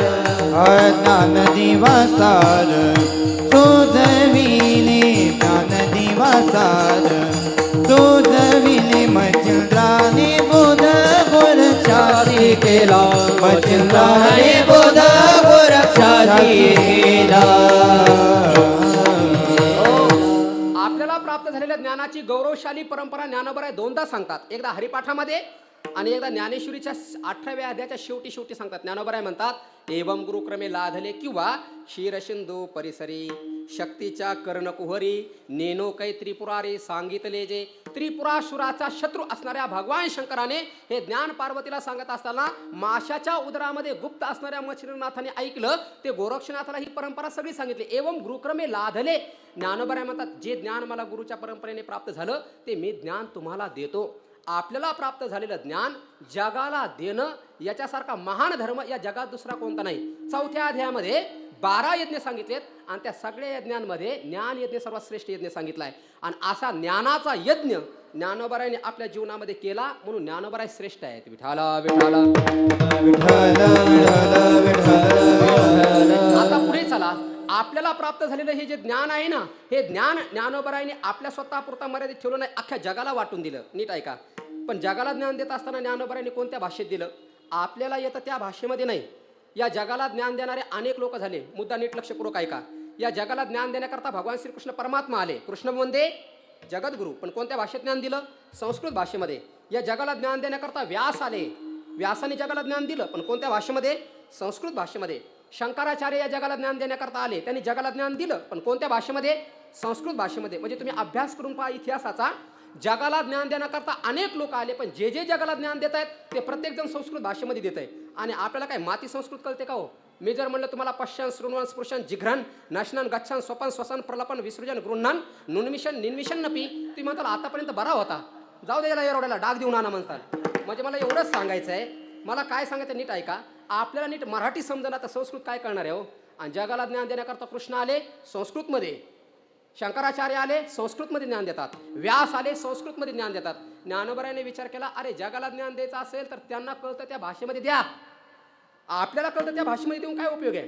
मग ज्ञानोबरायाला काय ज्ञान जगाला देत असताना संस्कृत भाषेमध्ये देता आलं नसतं का? त्यांना संस्कृती येत नव्हती? अरे 1 नाही 2 नाही 3 नाही तब्बल 16 भाषा, आपल्या 56 भाषा येत होत्या माऊलीला. आणि वय किती आहे? फक्त 16. ज्या 16 वर्ष आपल्याला काय खावं कळत नाही, काय प्यावं कळत नाही, काय पाहावं कळत नाही, कुठं जावं कुठं जाऊ नाही, काही माती कळत नाही. या 16 वर्षी ज्ञानोबरायाला 56 भाषा येत होत्या. आणि 56 भाषा येत असताना देखील ज्ञानोबराया म्हणतात, माझा मराठाची बोल कवतुके. काय स्वाभिमान असेल महाराज ज्ञानोबरायाला. ज्ञानोबरायांनी ज्ञानेश्वरी संस्कृतमध्ये सांगितली असती, जगप्रसिद्ध झाली असती. इंग्रजीमध्ये सांगितली असती, जगप्रसिद्ध झाली असती. पण ज्ञानोबरायांनी ज्ञानेश्वरी संस्कृत किंवा इंग्रजीत सांगितली असती तर आपल्याला कळाली नसती. म्हणून ज्ञानोबरायांनी विचार केला, जग गेलं मातीत, पहिल्यांदा माझं घर सुधारलं पाहिजे. ज्याला जग सुधारायचं ना त्यांनी पहिल्यांदा आपण आणि आपलं घर सुधारलं पाहिजे. आपण सुधारलं आणि आपलं घर सुधारलं की अख्खं जग आपोआप सुधारतं.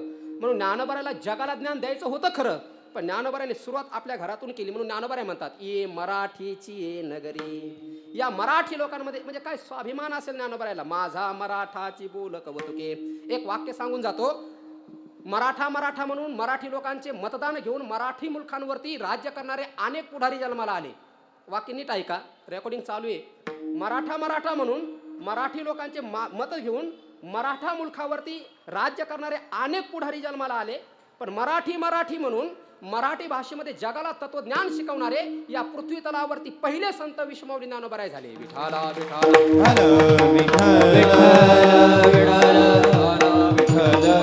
म्हणून मराठी भाषेमध्ये गीता सांगणं, मराठी भाषेमध्ये ज्ञान सांगणं एवढं सोपं वाटले तुम्हाला? ब्रह्मज्ञान आणि तेही मराठी. अरे परंपरा मोडून काढायची, 2 परंपरा मोडून काढल्यात ज्ञानोबरायाने. ही नाथ परंपरा म्हणजे एका गुरुने एकच शिष्य करायचा, दुसरा शिष्य करायचा नाही. आदिनाथ शंकराने हे ज्ञान मच्छिंद्रनाथाला दिलं, पुन्हा कुणाला दिलं का? नाही दिलं. मच्छिंद्रनाथाने हे ज्ञान गोरक्षाला दिलं, पुन्हा कुणाला दिलं का? नाही दिलं. गोरक्षाने गहिनीला दिलं, पुन्हा कुणाला दिलं का? नाही. गहिनीने निवृत्तीनाथाला दिलं, पुन्हा कुणाला दिलं का? नाही. निवृत्तीनाथाने ज्ञानोबरायाला दिलं, पुन्हा कुणाला दिलं का? नाही. मग एक शिष्य एक गुरु ही परंपरा होती, पण ज्ञानोबरायाने मोडून काढली, अख्ख्या जगाला ज्ञान देऊन टाकलं महाराज. का?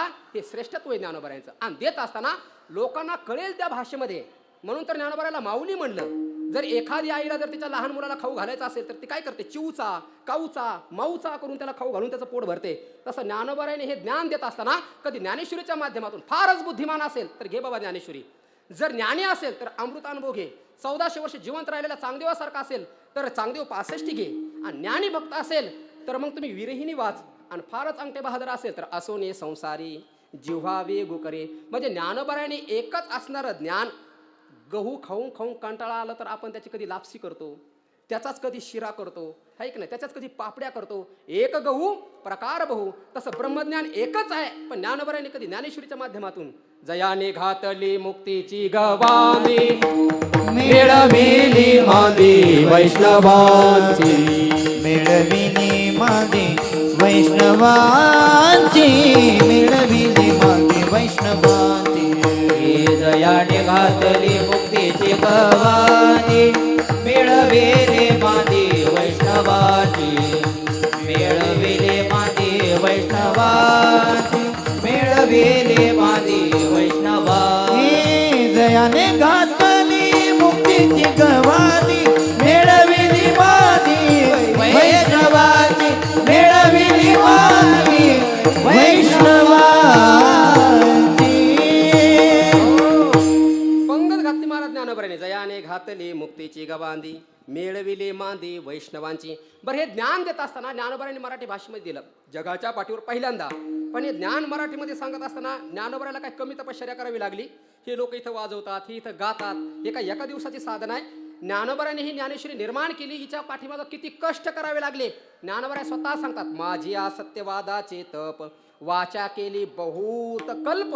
कल्प म्हणजे काय? क्रोता त्रेता द्वापार आणि कली ही चौकडी गेल्याच्या नंतर एक कल्प होतो. आणि आशे ज्ञानोबा म्हणतात मी जन्म घेऊन कितीकच कल्प माझ्या वाणीने सत्य बोलण्याची तपश्चर्या केली, तेव्हा कुठं माझ्या मुखातून ज्ञानेश्वरी मराठी भाषेमध्ये बाहेर पडली. बरं, भगवद्गीतेचा अर्थ मराठीत करण्याकरता एवढा सोपा नाहीये. अशक्य गोष्टी शक्य करता येतील, पण भगवद्गीता मराठीत करता येणं अशक्य आहे. ज्ञानोबाने उदाहरण दिलंय, कनकाचे निखळ ओतू येईल भूमंडळ. ज्ञानोबा म्हणले हे अख्खी पृथ्वी सोन्याने मढता येईल. शक्य आहे का? आपलं आयुष्य गेलं तर साधं बायकोच्या कानात फुलं घालता येणार आपल्याला. झेंडू तिथं सोडाच, विठाला विठाला. ज्ञानोबा म्हणतात अख्खी पृथ्वी सोन्याने मढता येईल, पण भगवद्गीता मराठीमध्ये करता येणार नाही. 7ही समुद्र ज्ञानोबा म्हणतात गोड करता येतील, गोड नाही ते अमृताने भरता येतील, पण भगवद्गीता मराठीमध्ये करता येणं अशक्य आहे. या पृथ्वी तलावरती जेवढे झाड आहेत, मग ते येडे बाभळीचे असू द्या, काँग्रेसचे असू द्या, उपटून टाकता येतील. नाही कळलं? विठाला विठाला. या पृथ्वी तलावरती किती झाडं असू द्या, ज्ञानोबा म्हणतात प्रत्येक झाड कल्पतरू करता येईल. अशक्य आहे, शक्य नाही ते.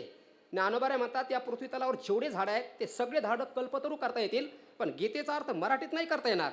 पुढचं उदाहरण ज्ञानोबा देतात, या पृथ्वी तलावर जेवढे दगड आहेत, जेवढे गोटे आहेत, जेवढे धोंडे आहेत, ते सगळे गोटे धोंडे दगड सगळे चिंतामणी करता येतील, पण गीतेचा अर्थ मराठीत नाही करता येणार, ज्ञानोबा म्हणले. आणि सर्वात पुढचं उदाहरण शेवटचं ज्ञानोबा देतात, आकाशात जेवढ्या चांदण्या आहेत ना, त्या प्रत्येक चांदण्यात चंद्र करता येतील, पण गीतेचा अर्थ मराठीत नाही करता येणार. ज्ञानोबारायांनी असं अशक्य असणाऱ्या गोष्टी सुद्धा पण ज्ञानोबारायांनी शक्य करून दाखवले. ज्ञानोबा म्हणतात कल्पतरूचे आराम लाविता नाही विषम, परी गीतार्थाचे वर्म निवडू नये. कनकाचे निखळ ओतू येईल भूमंडळ, चिंतामणी कुळाचार निर्मुयती. साता हिओ सागराते सोपे भरिता अमृते, दुवाड नव्हे ताराते चंद्र करिता. हे सगळ्या गोष्टी करता येतील, पण भगवद्गीता मराठीमध्ये करता येणं अशक्य आहे. आणि अशी अशक्य गोष्ट ज्ञानोबा शक्य करून दाखवतात, म्हणून श्रेष्ठ आहेत. विठाला विठाला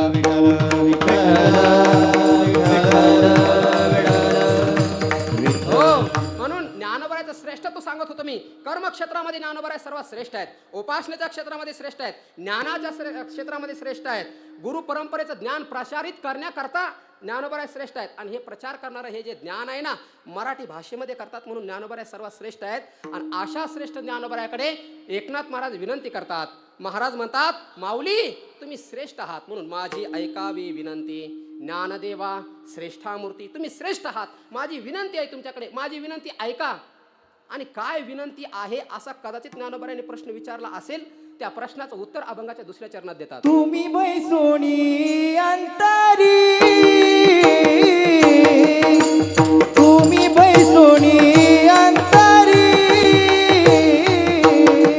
तुम्ही बैसोनी अंतरी, तुम्ही बैसोनी अंतरी, तुम्ही बैसोनी अंतरी, तुम्ही बैसोनी अंतरी, तुम्ही बैसोनी अंतरी, तुम्ही बैसोनी अंतरी. मज जागवाणी नारी, मज जागवाणी धारे, मज जागवाणी नारी, मज जागवाणी धारे, तुम्ही बैसोनी अंतरी, तुम्ही बैसोनी अंतरी, तुम्ही बैसोनी अंतरी, तुम्ही बैसोनी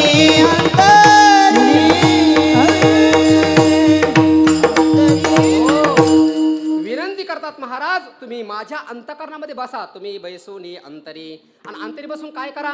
मज जागवा निर्धारी. हे निवृत्तीनाथ आपलं माऊली तुम्ही माझ्या अंतकरणामध्ये बसा आणि मला जाग करा, नित्य जाग करा. पण कुठे जाग करा? संसारात नाही, तर आत्मस्वरूपाच्या ठिकाणी. माणसं सगळे जागेत, पण कुठे?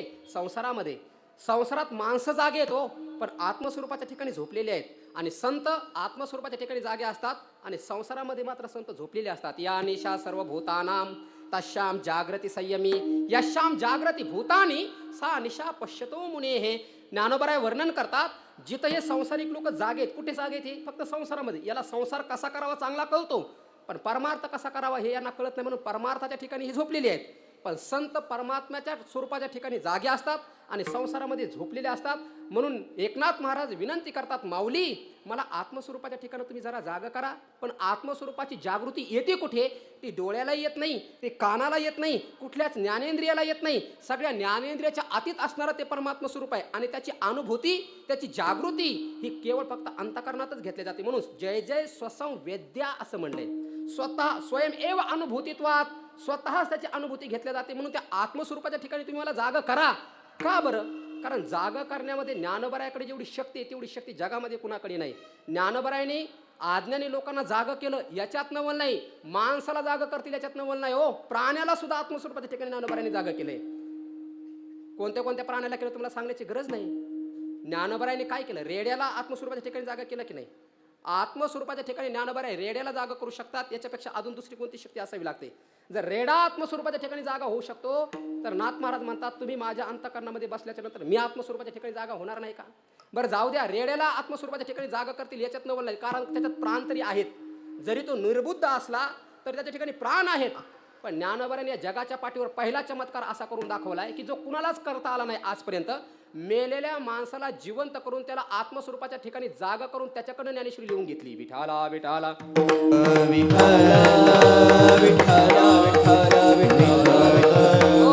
पाहिले तुम्ही आतापर्यंत? आज असं कधी बुद्धिमान लोकांना तर कोणी ज्ञान शिकवेल, कोणी शिकेल, पण मेलेल्या माणसाला जिवंत करणारे अनेक झाले. नाही असं नाही, भरपूर झाले.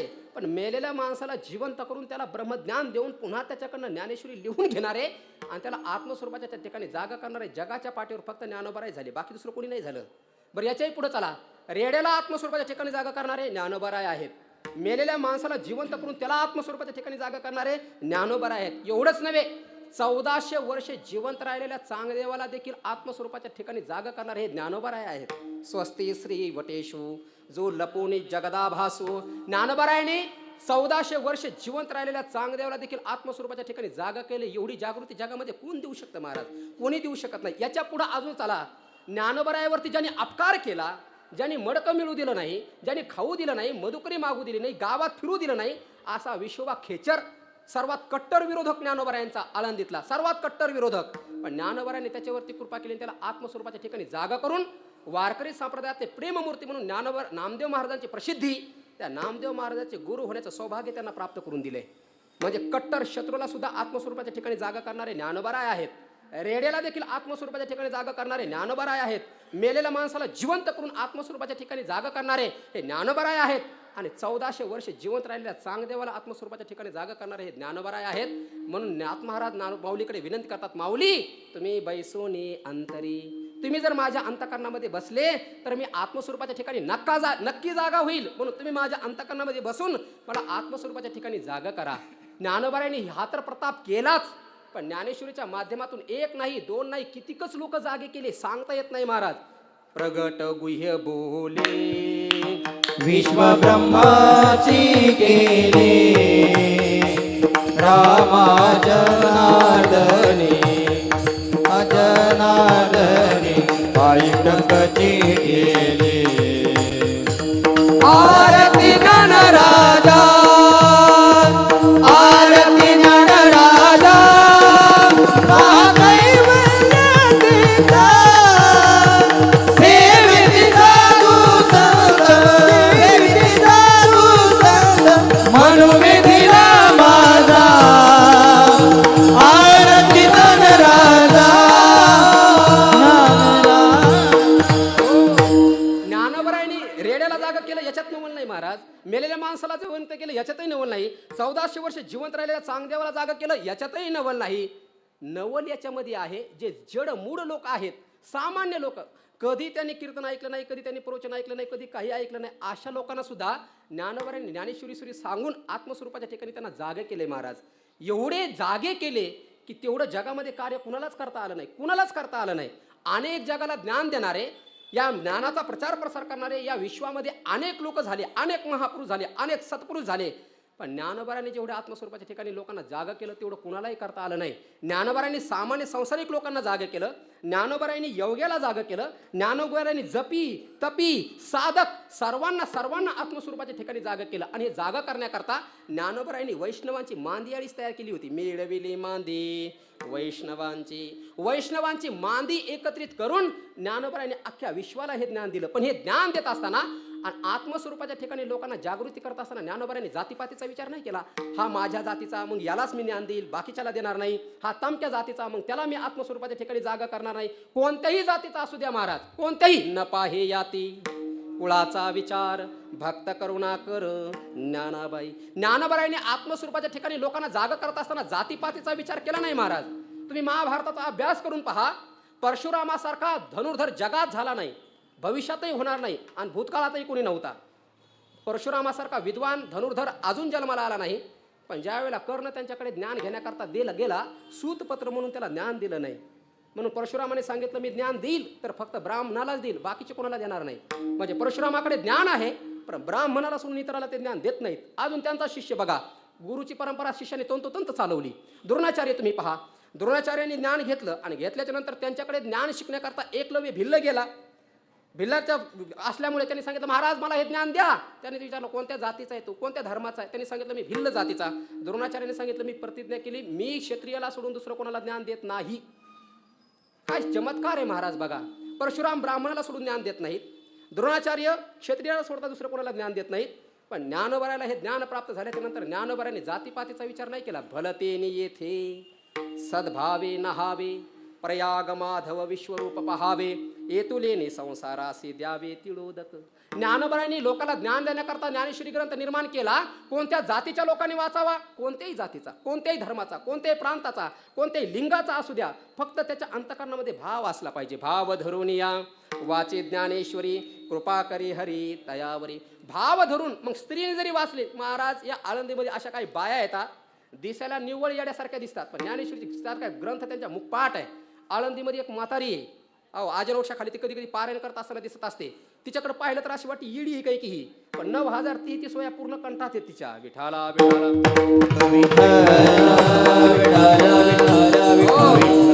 या जगामध्ये सर्वात ज्ञानी कोण असेल तर तो वेद आहे, सर्वात ज्ञानी. पण वेदाचा अधिकार स्त्रियांना आहे का? एखादी स्त्री जर म्हणली मी जाते वेद शिकते तर तिला कोण शिकवणार? वेदाचा अधिकार स्त्रियाला दिला नाही. पण ज्ञानोबारांनी हा जो ग्रंथ निर्माण केला, स्त्रिया असू द्या नाहीतर पुरुष असू द्या, लहान असू द्या नाहीतर मोठा असू द्या, कोणी असू द्या, ज्ञानोबाराय म्हणतात ही गीता हे एक तीर्थ आहे आणि या तीर्थामध्ये उतरण्याकरता 9033 ओव्या मी पायऱ्या बांधल्यात. भाव बघा कसा ज्ञानोबाराय व्यक्त करतात. आता जर आपल्याला आंघोळ करायची म्हणलं आपण सिद्ध बेटात जर गेलो आंघोळीला तर ज्याला पोहता येत नाही तो जर तिथं आंघोळीला गेला तर त्याची समाधीच बाहेर काढावं लागेल. जर घासार लावून पाण्यात पडला तर गेला का, तिथं पायऱ्या नाहीत. पण तुम्ही जर मंदिराच्या तिथं घाटावरती गेले, पायऱ्यावर जर बसले तर म्हातारा माणूसही पायरीवर बसून आंघोळ करू शकतो, लहान लेकरूही पायरीवर बसून आंघोळ करू शकतं, किंबहुना कोणीही आंघोळ करू शकतं. का, पायरीवर बसलं की कोणालाही आंघोळ करता येते. तसं भगवद्गीता म्हणजे एक कडा आहे, पायऱ्या न बांधलेलं ते तीर्थ आहे. ज्याला संस्कृत येतं असाच व्यक्ती त्या तीर्थामध्ये स्नान करून जीवनमुक्त होऊ शकत होता. पण ज्ञानोबाराय म्हणतात माझ्या श्रीगुरु निवृत्तीनाथ महाराजांनी या भगवद्गीता रूपी तीर्थामध्ये कुणालाही स्नान करता यावं म्हणून माझ्या एक निमित्त करून 9033 ओव्या म्हणजे 9033 पायऱ्या बांधल्यात आणि एका पायरीच्या माध्यमातून तुम्ही याच्यात उतरा. ज्ञानोबाराय म्हणतात ही गीता हे तीर्थ आहे आणि या तीर्थामध्ये उतरण्याकरता 9033 पायऱ्या आहेत आणि या पायऱ्यामध्ये उतरून कोणीही स्नान करा. भलतेने येथे सद्भावे नहावे आणि नाहून काय करावं, प्रयाग माधव विश्वरूप पहावे.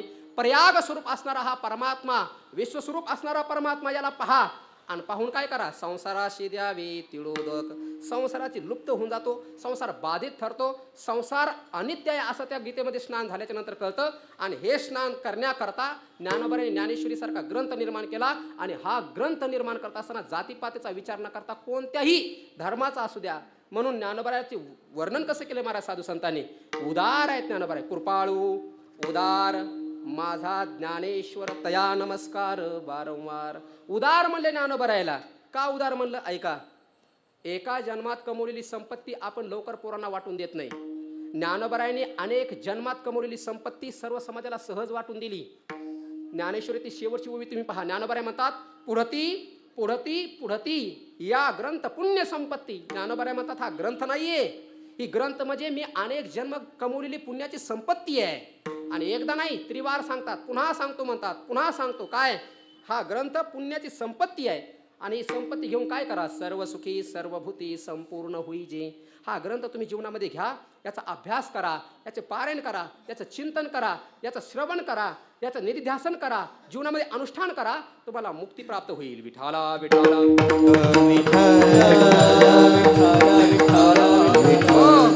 ज्ञानेश्वरीचं पारायण केलं तरी मुक्ती आहे महाराज, कानाने ऐकलं तरी मुक्ती आहे, पाठ केला तरी मुक्ती आहे, लोकांना शिकवला तरी मुक्ती आहे. जाणकार लोक म्हणतील असं कसं, पाठ करण्याकरता जरा जास्त कष्ट लागतात, मग त्याला वेगळं फळ द्यायला पाहिजे.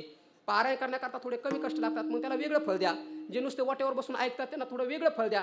ज्ञानोबा म्हणले तसं नाही, ज्यांनी ज्ञानेश्वरी वाचली, नुसते पारायण केलं त्यालाही मोक्ष आहे, ज्यांनी ज्ञानेश्वरी पाठ केली त्यालाही मोक्ष आहे, ज्यांनी कानाने ऐकली त्यालाही मोक्ष आहे, आणि ज्यांनी ज्ञानेश्वरी लोकाला शिकवली, चिंतन केलं, त्याला देखील मुक्तीच आहे. कसं काय बरं असं घडू शकतं? ज्ञानोबा म्हणले माझा हा ग्रंथ जो आहे ना, हा भेद करत नाही, कुठल्याही का भावनेने याच्याकडे येऊ द्या, त्याला मुक्ती दिल्याशिवाय राहत नाही. त्याकरता ज्ञानोबाने उदाहरण दिलंय. 750 वर्षापूर्वीचं एका व्यक्तीने 3 मजली इमारत बांधली, आणि 3 मजली इमारत बांधून झाल्याच्या नंतर काही लोक जरा जास्त पाहायला आले. आता 750 वर्षापूर्वीची इमारत आहे की नाही ती, आता 50 वर्षापूर्वी लोकांना नीट घरं नव्हते राहिला. हे 750 वर्षापूर्वी 3 मजल्याची इमारत एकाने बांधली. कशी बांधली म्हणून पाहण्याकरता लोक आले, पण पूजा वगैरे झाल्याच्या नंतर जेवायला बसवलं, पण जास्त आल्यामुळे पहिल्या मजल्यात बसवले पण जागा पुरली नाही. मग काही लोकांना दुसऱ्या मजल्यात जेवायला बसवलं तरी जागा पुरली नाही. मग काही लोकांना तिसऱ्या मजल्यात जेवायला बसवलं. मग तो पंक्तीवाला असा करतो का, पहिल्या मजल्यात जे जेवायला बसले त्यांना बेसन भाकर वाढा, दुसऱ्या मजल्यात जेवायला बसले त्यांना दाल चपाती वाढा, आणि तिसऱ्या मजल्यात जेवायला बसले त्यांना श्रीखंड पुरी वाढा, असं करतो का? नाही. अरे साधा माणूस पंक्तीभेद करत नाही, तर ज्ञानोबऱ्यासारखा गवांधी घालणाऱ्या जगात जन्माला आला नाही, ते ज्ञानोबऱ्या कशाला हे करतील? म्हणून ज्ञानोबऱ्या म्हणतात, समर्थाची पंक्ती भोजने तळील्या वरिल्या एकची पक्वाने. श्रीमंत माणसाच्या घरी जेवायला गेल्याच्या नंतर खाली बसा, नाहीतर वर बसा, एकच पक्वान तुम्हाला खायला प्राप्त होतं. तसं श्रवणे अर्थे पठने मोक्षोची लाभे. श्रवण केलं तरी मोक्ष आहे, अर्थचिंतन केलं तरी मोक्ष आहे, आणि ज्ञानेश्वरी पाठ केली तरी मोक्षच आहे. विठाला विठाला ज्ञानोबा ओव्या कशाला येतात पहा. एक प्रदक्षिणा जपाचिया बाहेरोनी करती यया. बाहेरोनी प्रदक्षिणा म्हणजे नुसतं पारायण, ओम नमो जाद्या वेद प्रतिपाद्या जय जय ससंवेद्या आत्मरूपा, अर्थ कळत नाही, काय नाही काय नाही काय नाही, फक्त वाचतात, नुसतं वाचला. एक प्रदक्षिणा जपाचिया, नुसतं पारायण करतात. ज्ञानोबा म्हणतात त्यांना देखील ज्ञान प्राप्त होतं. बाहेरोनी करती यया. काही लोक श्रवण मिशे, काही ना वाचता येत नाही, मग ते फक्त कानाने ऐकतात. ज्ञानोबा म्हणतात त्यांना देखील मोक्षच प्राप्त होतो. ऐकलं तरी मोक्ष, पाठ केला तरी मोक्ष, आणि पारायण केलं तरी मोक्ष. एवढंच नाही, त्या ज्ञानेश्वरीच्या ओव्याहून फक्त माऊली माऊली म्हणून तुम्ही बोट जरी फिरवले तरी मोक्षच आहे. विठाला विठाला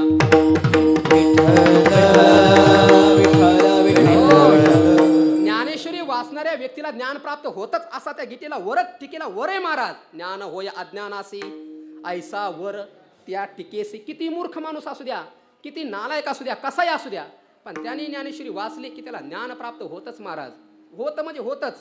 आळंदीमध्ये आम्ही आलो तेव्हा काही शहाणे होतो काय? विचारा यांना, आमच्यासारखा त्रास बाबाला दुसरा कोणी दिला नाही. हो, आळंदीमध्ये आल्याच्या नंतर सगळेच काही शहाणे नसतात, एकापेक्षा एक विचित्र असतात, आणि आशाला महात्मे लोक सांभाळतात. पण ज्ञानोबऱ्यांची कृपा असते महाराज. ज्ञानोबऱ्याच्या समाधीला डोकं लागलं की त्याच्या डोक्यात प्रकाशच पडतो. विठाला विठाला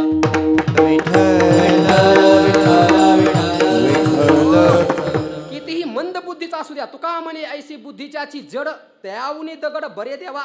दगडापेक्षाही मंद बुद्धीचा जरी असेल तर त्याने जरी ज्ञानेश्वरी वाचली तर त्याला सुद्धा ज्ञान प्राप्त होतं. ज्ञान होय अज्ञानासी किंवा ज्ञान होय मूढा अति मूर्खत्या दगडा. दगडासारखा जरी मूर्ख असला आणि त्याने जरी ज्ञानेश्वरी वाचली तर त्याला देखील ज्ञान प्राप्त होतं. विठाला विठाला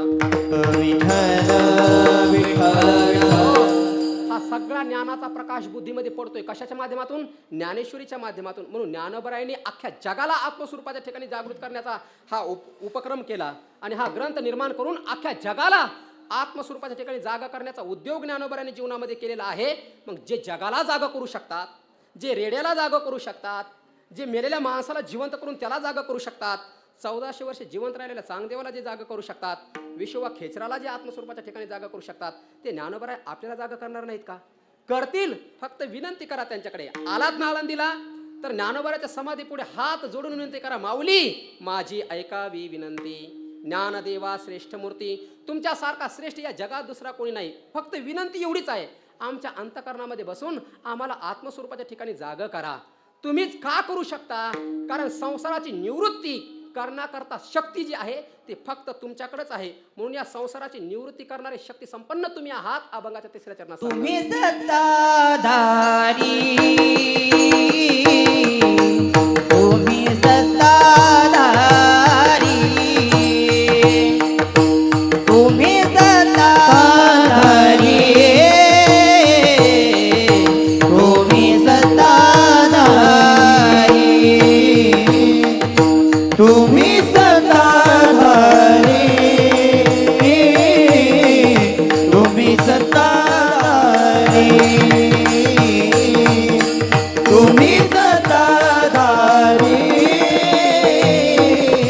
तुम्ही सत्ताधारी, प्रपंच तुम्ही सत्ताधारी, तुम्ही सत्ताधारी, तुम्ही सत्ताधारी, तुम्ही सत्ताधारी, तुम्ही सत्ताधारी, धारी, तुम्ही सत्ताधारी, तुम्ही सत्ताधारी, धारी, तुम्ही सत्ताधारी. करावा मोहनी प्रपंच, करावा मोहनी प्रपंच, करावा मोहनी प्रपंच, करावा मोहनी. तुम्ही बैसोनी अंतरी, तुम्ही बैसोनी अंतरी, तुम्ही बैसोनी अंतरी, तुम्ही बैसोनी, तुम्ही बैसोनी अंतरी, तुम्ही बैसोनी अंतरी. महाराज, आत्मस्वरूपाच्या ठिकाणी जर एखाद्याला जागा करायचं असेल तर पहिल्यांदा त्याच्या संसाराची बोहरी करावी लागते. संसार म्हणजे काय ऐका, पुनरपि जननम पुनरपि मरणम पुनरपि जननी जठरे शयनम यह संसारे खलदुस्तारे कृपया पारे पाही मुरारे. जन्ममरण याला संसार म्हणलंय. आणि या जन्ममरण रूपी संसाराची बोहरी, बोहरी म्हणजे नाश, याचा निपात, याची नष्टता केवळ फक्त ज्ञानानेच होऊ शकते. आणि ज्ञानाने जर करायचे असेल तर त्याच्या ठिकाणी बळ लागतं. ज्याला पुढच्याचा अज्ञान घालवायचंय आणि त्याला आत्मस्वरूपाच्या ठिकाणी जागा करायचंय, ज्याला जाग करायचंय त्याच्या ठिकाणी लक्षणं असले पाहिजे. म्हणून कुणाकडून हे ज्ञान शिकू नये, कुणाकडे हे ब्रह्मज्ञान घेऊ नये, कुणाकडनं घ्यावं त्याचे लक्षणं सांगितलेत. विचारसागरामध्ये तिसरा जो तरंग सांगितलाय याच्यामध्ये फक्त लक्षणं सांगितले, बाकी काही नाही. गुरुचे लक्षणं आणि शिष्याचे लक्षणं सांगितलेत. कुणाकडनं हे ज्ञान घेता येतं किंवा हे ज्ञान देण्याकरता कोण बलवान असतो, कोण समर्थ असतो, त्याचे लक्षणं सांगितलेत. श्रोत्रियम ब्रह्मनिष्ठम, जो श्रोत्रिय आहे, जो ब्रह्मनिष्ठ आहे, कृपाळू आहे आणि उदार आहे, या 4 लक्षणांनी युक्त आहे ना, तो गुरु आहे. आणि तोच पुढच्याचा संसार नष्ट करू शकतो, तोच पुढच्याचा अज्ञान घालू शकतो, तोच त्याला ज्ञान देऊ शकतो. जसे गुरुचे लक्षणं सांगितलेत ना, तसे शिष्याचे देखील लक्षणं सांगितलेले आहेत. बघा, गुरु योगी असू शकतात, पण शिष्य जर योगी मिळाला नाही तर गुरु त्याला काहीच करू शकत नाही. विठाला विठाला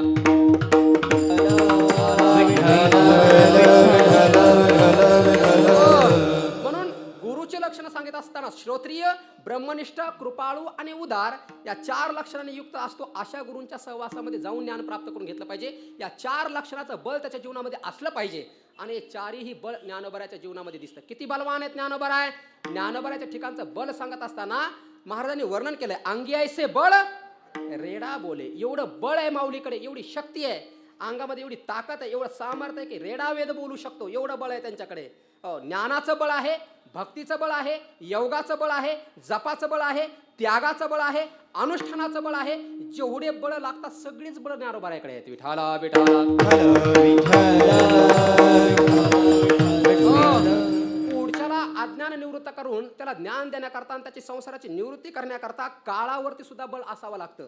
कारण काळाला परावृत्त करणं, त्याचा नाश करणं एवढं सोपं वाटतंय, पण ज्ञानोबराने काळावरती सुद्धा आपली सत्ता गाजून सच्चिदानंद बाबाला जिवंत केलं की नाही. काळावरती सत्ता गाजवली म्हणजे काळावरती सुद्धा हे आपलं बळ चालवतात. एवढंच नव्हे, काळावरती बळ नाही तर ईश्वरावरती सुद्धा बळ चालवता आलं पाहिजे. ईश्वरावरती कसं बळ चालवतो तुम्हाला सर्वांना माहिती आहे. ज्यावेळेला ज्ञानोबराय, नामदेव महाराज आदी संत एकत्रित येऊन वारकरी संप्रदायाचा प्रचार आणि प्रसार करण्याकरता तीर्थयात्रा करण्याकरता निघाले आणि हे तीर्थयात्रा करत करत औंढ्याला गेले. औंढ्याच्या भगवान शंकराच्या मंदिरामध्ये कीर्तन करायला लागले. नीट ऐका, कीर्तन करत असताना तिथं काही ब्राह्मण लोक आले आणि ते म्हणले, तुम्ही कोण? म्हणले, आम्ही पंढरपूरचे वारकरी. पंढरपूरचे वारकरी म्हणजे म्हणले हे वैष्णव आहेत. म्हणले हो. हे मंदिर कोणाचं आहे? म्हणले शैवाचं. मग शैवाच्या मंदिरामध्ये वैष्णव लोक कीर्तन करू शकत नाहीत, हा बाहेर. म्हणले चला. बाहेर काढून दिलं. ज्ञानोबा म्हणले असं, बरं ठीक आहे. म्हणले मग आम्ही कीर्तन तरी कुठं करायचे? जा म्हणले मंदिराच्या बाहेर मागं जाऊन कीर्तन करा. नामदेव महाराज आदी ही संत मंडळी मंदिरातून त्यांना बाहेर काढलं. मंदिराच्या पाठीमागं कीर्तन करायला लागले. ज्ञानोबारायांनी आपल्या बलाचा वापर केला आणि एवढा चमत्कार करून दाखवला. फिरविले देऊळ, जगा माझी ख्याती. नामदेव महाराजांनी आणि ज्ञानोबारायांनी आपल्या बलाचा प्रयोग करून अख्खं मंदिरच फिरून दाखवलं. हे काय आहे? ईश्वरावरती चालवलेलं बळ आहे. विठाला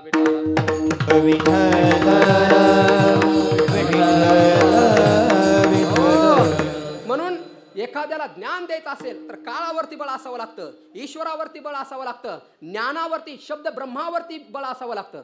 कारण ज्ञान द्यायचं म्हणल्याच्या नंतर शब्दाची अभिव्यक्ती लागते. जर शब्द दरिद्री माणूस असेल तर काय माती ज्ञान देणार आहे हो? डॉक्टर बाबा एक गोष्ट सांगत असतात, कळलं तर पहा. बाबा म्हणले, आता सभा भरल्याच्या नंतर एखादा व्यक्ती काय करतो? आपलं मनोगत व्यक्त करतो पहिल्यांदा आणि नंतर त्याला कोणीतरी अनुमोदन देण्याकरता एक उठत असतो की नाही. तशी अशी एक राजकीय सभा भरली. आता भरपूर झाल्या, त्याचा तुम्हाला अनुभव म्हणून मी जास्त विस्तार करणार नाही त्याचा. एक राजकीय सभा भरली आणि त्या सभेमध्ये एक पुढारी उठला. त्याने आपलं मनोगत मांडलं आणि मनोगत मांडून झाल्याच्या नंतर एक अनुमोदन द्यायला एक पुढारी उठला. पण ते अनुमोदन देत असताना त्याला शब्द सुचनात बुवा, शब्द सुचनात. तो म्हणायचा, आत्ताच माझे सहकारी बोलले ना, त्याला माझा आहे. शब्दच आठवणं त्याला. आताच माझे सहकारी बोलले ना, त्याला माझा आहे. काहीच कळलं त्याला, शब्दच आठवणा. आणि तिसऱ्यांदा नाही आठवला म्हणतो, म्हणला आताच माझा सहकारी जे बोलले ना, त्याला माझं हे आहे. विठाला विठाला कशा करता सांगतो?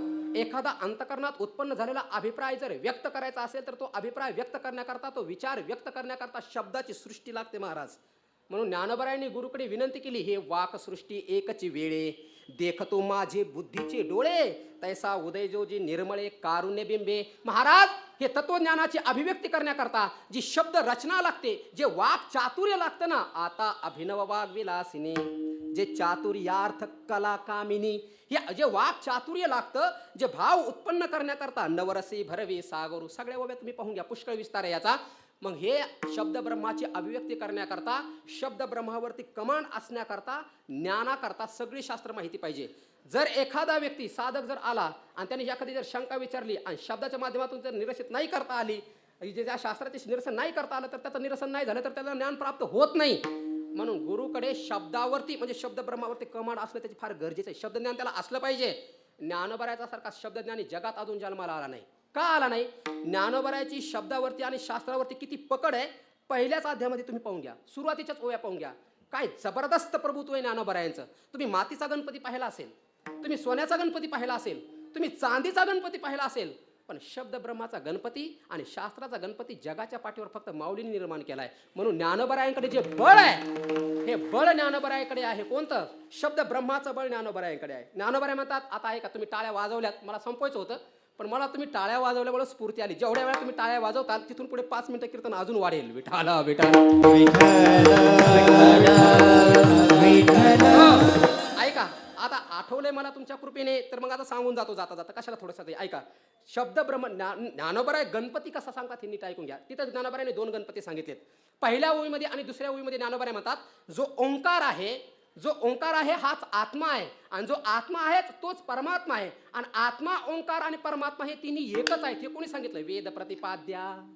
आणि ही अनुभूती कुठे येते? स्वसंवेद्या. म्हणून पहिल्या 2 ओव्यांमध्ये ज्ञानोबराय निर्गुण निराकार गणपती सांगितलाय.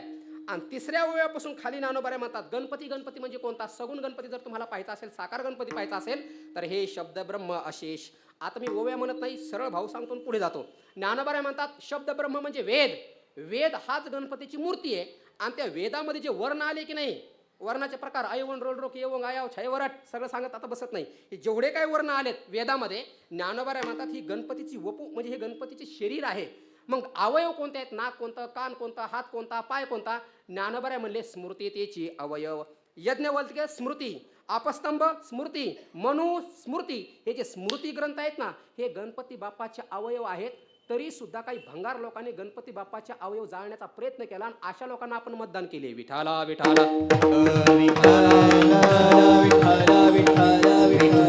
हो, मला टीका टिप्पणी कोणावरती करायची नाही. मी ज्ञानोबारांची ओवी सांगतोय. स्मृती त्याची अवयव, ज्ञानोबाराय म्हणतात मनुस्मृती हे गणपती बाप्पाचा अवयव आहे.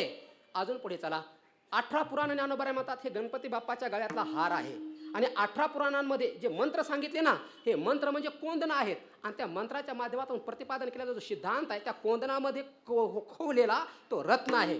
आणि मग ह्या मंत्रांची जी बांधणी आहे ज्ञानोबाराय म्हणतात, ही मंत्रांची बांधणी म्हणजे गणपती बाप्पाचं पितांबर आहे. आणि त्या मंत्राच्या बांधणीतून जो अभिप्राय व्यक्त केलेला आहे, ज्ञानोबाराय म्हणतात त्या पितांबराची असणारी शोभा आहे. मग त्या पुराणांमध्ये, त्या शास्त्रांमध्ये काव्य आणि नाटक आलं की नाही? ज्ञानोबाराय म्हणतात देखा काव्य नाटका जे निर्धारिता सकवतुका ते ऋण झुनती शूद्र घंटिका अर्थध्वनी. काव्य आणि नाटक ज्ञानोबाराय म्हणतात गणपती बाप्पाच्या पितांबराला बांधलेल्या त्या छोट्या छोट्या घंट्या आहेत. विठाला विठाला आता इथपर्यंत कळलं. शरीर कोणतं आहे? वेद हे गणपती बाप्पाचं शरीर आहे. 18 पुराण हे गणपती बाप्पाच्या गळ्यातला हार आहे. स्मृती हे गणपती बाप्पाचे अवयव आहेत. त्या ग्रंथातून प्रतिपादन केलेला अर्थ हे पितांबर आहे. मग हात कोणते आहेत? ज्ञानोबाराय म्हणले 6 शास्त्र हेच गणपती बाप्पाचे हात आहेत. आता कुठं कुठं तरकुतोची फरशू. आता हे सगळं ऐकून घ्या. फरशू म्हणजे कुऱ्हाड. ज्ञानोबाराय म्हणतात गणपती बाप्पाच्या हातातली जी कुऱ्हाड आहे हे तर्कशास्त्र आहे. गणपती बाप्पाच्या हातात अंकुश म्हणजे भाला, ज्ञानोबाराय म्हणतात ते नीतिशास्त्र आहे. गणपती बाप्पाच्या हातामध्ये जो मोदक आहे तो वेदांत शास्त्र आहे. गणपती बाप्पाच्या हातामध्ये ते तुटलेला दात आहे हे नास्तिक शास्त्रकाराचा उपलक्षणाने बौद्ध शास्त्रकार असं घ्या, ते बौद्धाचा हात आहे. ज्ञानोबाराय म्हणतात एका हातामध्ये गणपती बाप्पाने कमळ धारण केलंय, हे कमळ म्हणजे सांख्यशास्त्र आहे म्हणून उमलणार आहे. विठाला विठाला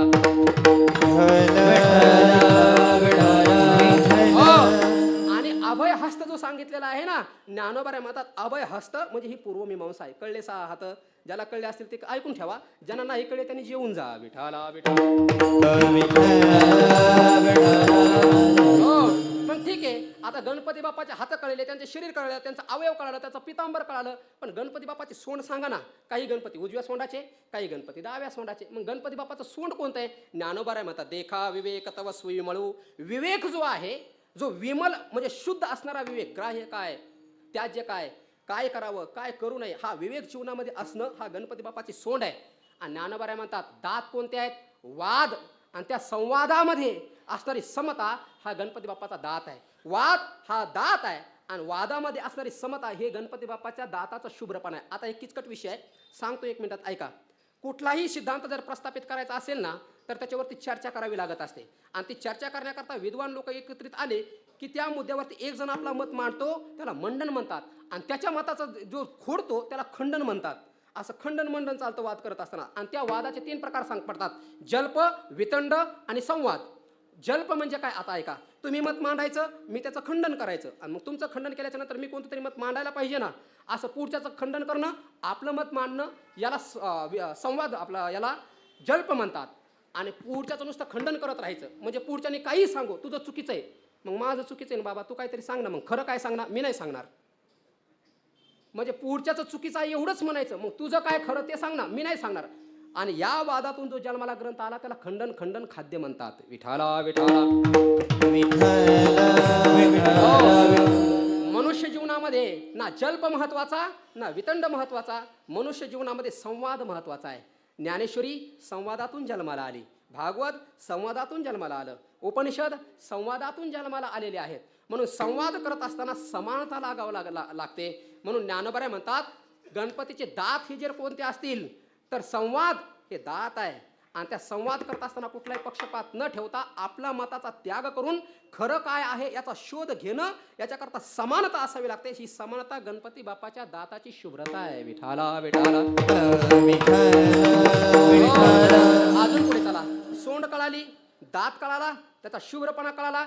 आता कान कोणते? ज्ञानोबाराय म्हणतात पूर्वमीमांसा आणि उत्तरमीमांसा म्हणजे कर्मकांड आणि वेदांत शास्त्र. एक कान म्हणजे कर्मकांड आहे आणि दुसरा कान म्हणजे वेदांत शास्त्र आहे, ज्ञानोबाराय म्हणतात. आता गणपती बाप्पा म्हणल्याच्या नंतर त्याच्यावर गंडस्थळ असतात. हत्तीचं तोंड आहे ना, त्याला गंडस्थळ असतात वर 2 शिंगासारखे. तर ज्ञानोबाराय म्हणतात हे गंडस्थळ कोणते आहेत? द्वैत आणि अद्वैत हे 2 गंडस्थळ आहेत.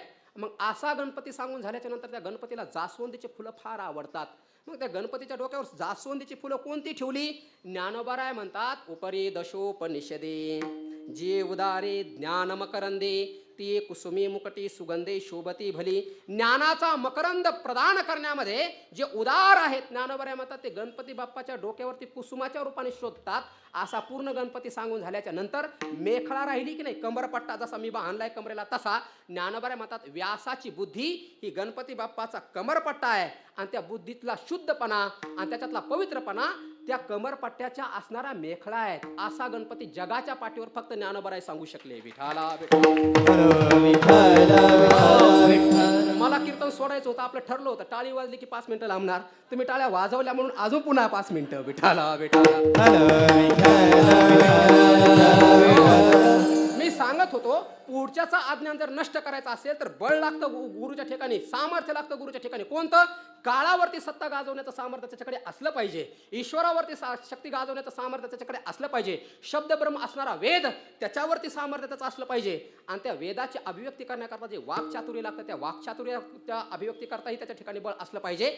आणि हे सगळे बळ ज्ञानोबारायाकडे आहेत. ह्या सगळ्या सत्ता ज्ञानोबारायाकडे आहेत. म्हणून तुम्ही सत्ताधारी, हे बलवान तुम्ही आहात, तुम्ही सत्ताधारी आहात. तुमची सत्ता ईश्वरावर आहे, तुमची सत्ता काळावरती आहे, तुमची सत्ता वेदावरती आहे. किती सत्ता आहे ज्ञानोबारायांची बोला. ज्ञानोबाराय म्हणले, अरे सहज बोलायला लागलो मी, सहज, तरी माझ्या मुखातून गीता मराठीत बाहेर पडली. किती सत्ता असेल याचा विचार करून पाहा ना. एरवी रिकामे तोंड करू गेले बडबड की गीता ऐसे गोड आतुडले. ज्ञानोबाराय म्हणतात मी सहज बडबड करायला लागलो, माझ्या मुखातून गीत्यासारखा ग्रंथ बाहेर पडला. तुकोबाराय म्हणतात तुका सहज बोले वाणी त्या घरी वेदांत वाहे पाणी. तुकोबाराय सहज बोलतात, त्यांच्या मुखातून वेदांत बाहेर पडतो. ज्ञानोबाराय सहज बोलतात, त्यांच्या मुखातून ज्ञानेश्वरी बाहेर पडते. आपण सहज बोलतो, अख्खं गाव पेटतं. विठाला विठाला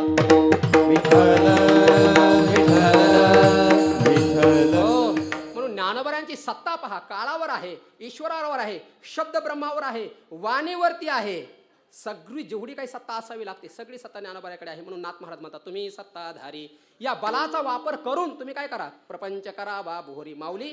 तुम्ही माझ्या अंतकरणामध्ये बसा, मला आत्मस्वरूपाच्या ठिकाणी जागा करा. पण आत्मस्वरूपाच्या ठिकाणी जागा होण्याकरता विकार अंतकरणामध्ये असेल तर तो व्यक्ती आत्मस्वरूपाच्या ठिकाणी जागा होत नाही असं जर तुम्ही म्हणाल तर तुम्ही सत्ताधारी आहेत. तुम्ही काय करू शकत नाही. करील ते काय नव्हे महाराज. माऊली तुम्ही काय करू शकत नाही हो. तुम्ही रेड्याला बोलू शकता, तुम्ही काहीही करू शकता, तर मला काय आत्मस्वरूपाच्या ठिकाणी जागा करू शकणार नाहीत का?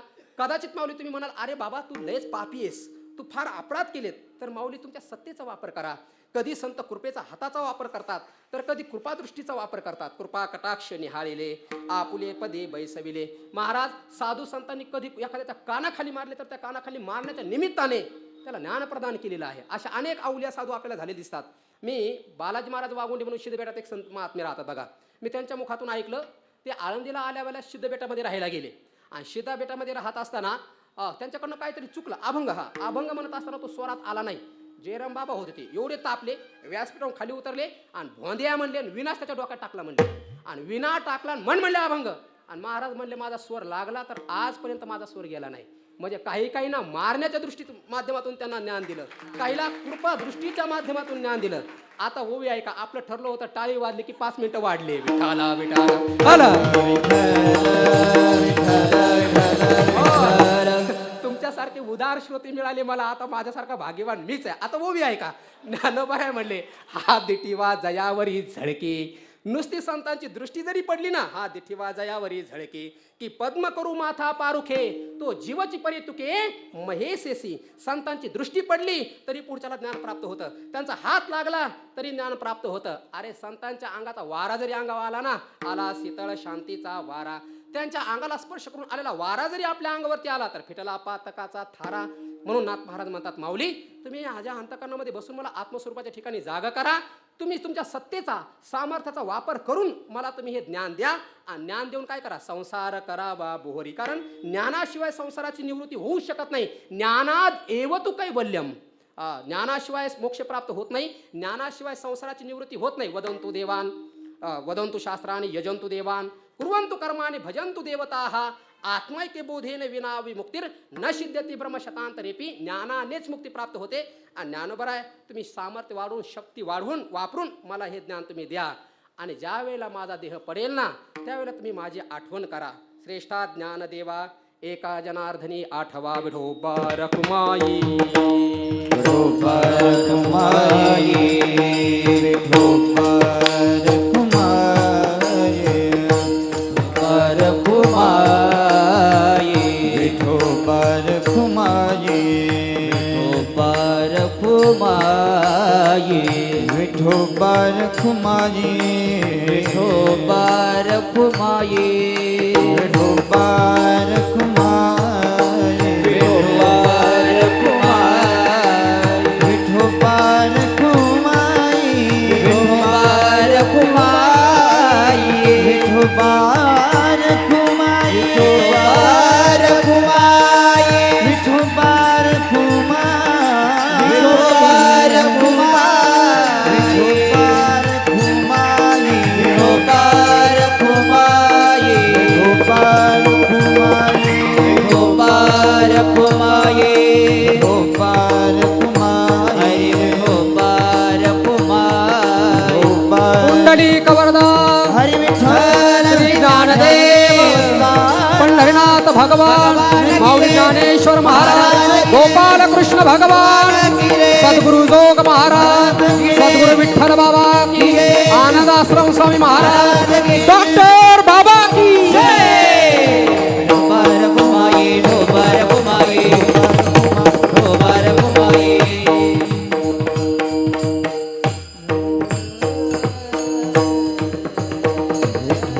माझी ऐकावी विनंती. ज्ञानदेवा श्रेष्ठामूर्ती तुम्ही बैसोनी अंतरी मज जागवा निर्धारी यथामती यथा अवकाश. परमपूज्य आदरणीय प्रातस्मरणीय सद्गुरू विठ्ठल बाबा देशमुख यांच्या चेतनामयी सानिध्यामध्ये हे सेवा करण्याचं सौभाग्य या ठिकाणी मला प्राप्त झालं. ज्या ठिकाणी मी लहानाचा मोठा झालो, जिथं मी खेळलो, जिथं मी बागडलो, जिथे मला बाबांसारखे संत मिळाले, ज्या ठिकाणी मला जिवलग मित्र प्राप्त झाले, ज्या ठिकाणी ज्ञानेश्वरीच्या अभ्यासाला मी प्रारंभ केला आणि जिथून माझ्या आध्यात्मिक जीवनाचा प्रवास चालू झाला, अशी ही वास्तू आहे. की लहानपणी मी ह्या वास्तूमध्ये राहिलेलो आहे. पूजनीय बाबांच्या सहवासामध्ये राहत असताना माझ्यावरती प्राणप्रियपणाने प्रेम करणारे पूजनीय नाव घेऊन पण आता मला घ्यावं लागणार आहे, श्रीनिवास बाबा मला जीवनामध्ये प्राप्त झाले. ज्यावेळेला पहिल्यांदा मी या आश्रमामध्ये आलो ना, त्यावेळेला मी फार छोटा होतो. आल्याच्यानंतर इथं बाबा बसलेले होते कॉटवरती. आतमध्ये आलो, दर्शन घेतलं आणि बाबाचं दर्शन घेतलं. तर बाबा म्हणले, का रे बाळा कुठं राहतोस? म्हणलं राहत कुठं नाही, राहण्याकरता आलो. दिसायला मी लहान होतो. बाबा म्हणले तुला नाही राहता येणार इथं. म्हणलं का? म्हणले मधुकरीला जावं लागतं, तुला मधुकरी येणार नाही. म्हणलं तुम्ही पाठवून तर बघा, मला नाही आणली तर मग नका ठेवू, पण एकदा पाठवून तर पहा. तेवढ्यामध्ये एक आतमध्ये बाबा स्वयंपाक करत होते. महाराज डोळ्याने पाहिलेलं मी सांगतो, अनेक लोक गुरूंची सेवा करतील, पण जी सेवा श्रीनिवास बाबांनी केली ना, ती सेवा जगात कोणी करू शकत नाही. विठाला विठाला. आणि हे मी स्तुती करतोय अशातला प्रसंग नाहीये किंवा कीर्तनाला उभं राहिलोय म्हणून नाहीये. याची साक्षी देणारे वाघसाहेब आदी ही सगळी मंडळी या ठिकाणी उपस्थित आहेत आणि मी डोळ्याने पाहिलेले आहे. महाराज तुमची बायको स्वयंपाक करत असताना एवढी काळजी घेणार नाही, एवढी काळजी महाराज स्वयंपाक करत असताना घेत असायचे. फोडणी देत असताना मी तिथं उभा असायचो. जिरे हातामध्ये घेतल्याच्या नंतर जशी तंबाखू तुम्ही निसून निसून पाहता ना, नाही कळलं? हां, काही ना कळलं असेल. जशी तंबाखू तुम्ही निसून निवडून निवडून हातावरती घेता ना, तसे पूजनीय बाबांचा स्वयंपाक करत असताना हातावर जिरे निवडायचे आणि निवडून मग फोडणी टाकायचे, मोहरी निवडायचे, मग निवडून फोडणीमध्ये टाकायचे. असा एवढी सेवा, एवढं सोपं नाही महाराज. सगळं करता येतं माणसामध्ये, जीवनामध्ये सगळं. सेवेचा देखावा करता येतो, पण खरं समर्पण नाही करता येत महाराज. आणि जोपर्यंत बाबा जिवंत होते तोपर्यंत आपलं गाव कोणीकडे बाबाने तोंडसुद्धा पाहिलं नव्हतं. जेव्हा बाबाला समर्पित केलं तिथून पुढे जेव्हा बाबांचे वडील गेले तेव्हाच ते गावाला गेले. आणि तेही कसे गेले नीट ऐका. मला वाटतं बाबांचं आता महिन्याच्या नंतर येणार आहे ना बाबांचं ते पुण्यस्मरणाचं कीर्तन, जागराचं कीर्तन इथं चालू होतं आणि फोन आला गावाकडनं, बाबा तुमचे वडील गेले. पण बाबाने कुणालाही न सांगता मोबाईल बंद करून टाकला. सकाळचं काल्याचं कीर्तन केलं, मग वडिलाला आगिंडाव देण्याकरता निघून गेले. एवढा त्याग कोण करू शकतं महाराज? जर आता तुम्हाला कळलं तुमच्या घरी असं असं झालं तर कीर्तन सोडून चिंगाट पळून जासाल तुम्ही. पण इथं कीर्तन करून इथला सगळ्या लोकांना खाऊ पिऊ घालून आश्रम धुवून मग बाबा निघून गेले.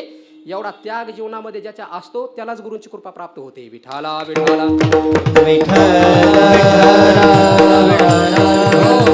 म्हणून असे गुरुवरती प्रेम करणारे, गुरुवरती एवढं प्रेम केलं महाराज, म्हणून आज वारकरी संप्रदायातले जेवढे दिग्गज महात्मे ते सगळे त्यांच्यावर प्रेम करतात. हो, डॉक्टर बाबांचं आमच्यावरही प्रेम आहे, नाही असं नाही, पण त्यांच्यावर जे प्रेम आहे ना ते वेगळ्याच प्रकारचं प्रेम आहे, हे तुम्ही सगळे मान्य कराल. राऊत बाबा आमच्यावर प्रेम करतात, नाही असं नाही, पण त्यांच्यावर जे प्रेम करतात ना ते वेगळ्याच पद्धतीचं प्रेम आहे.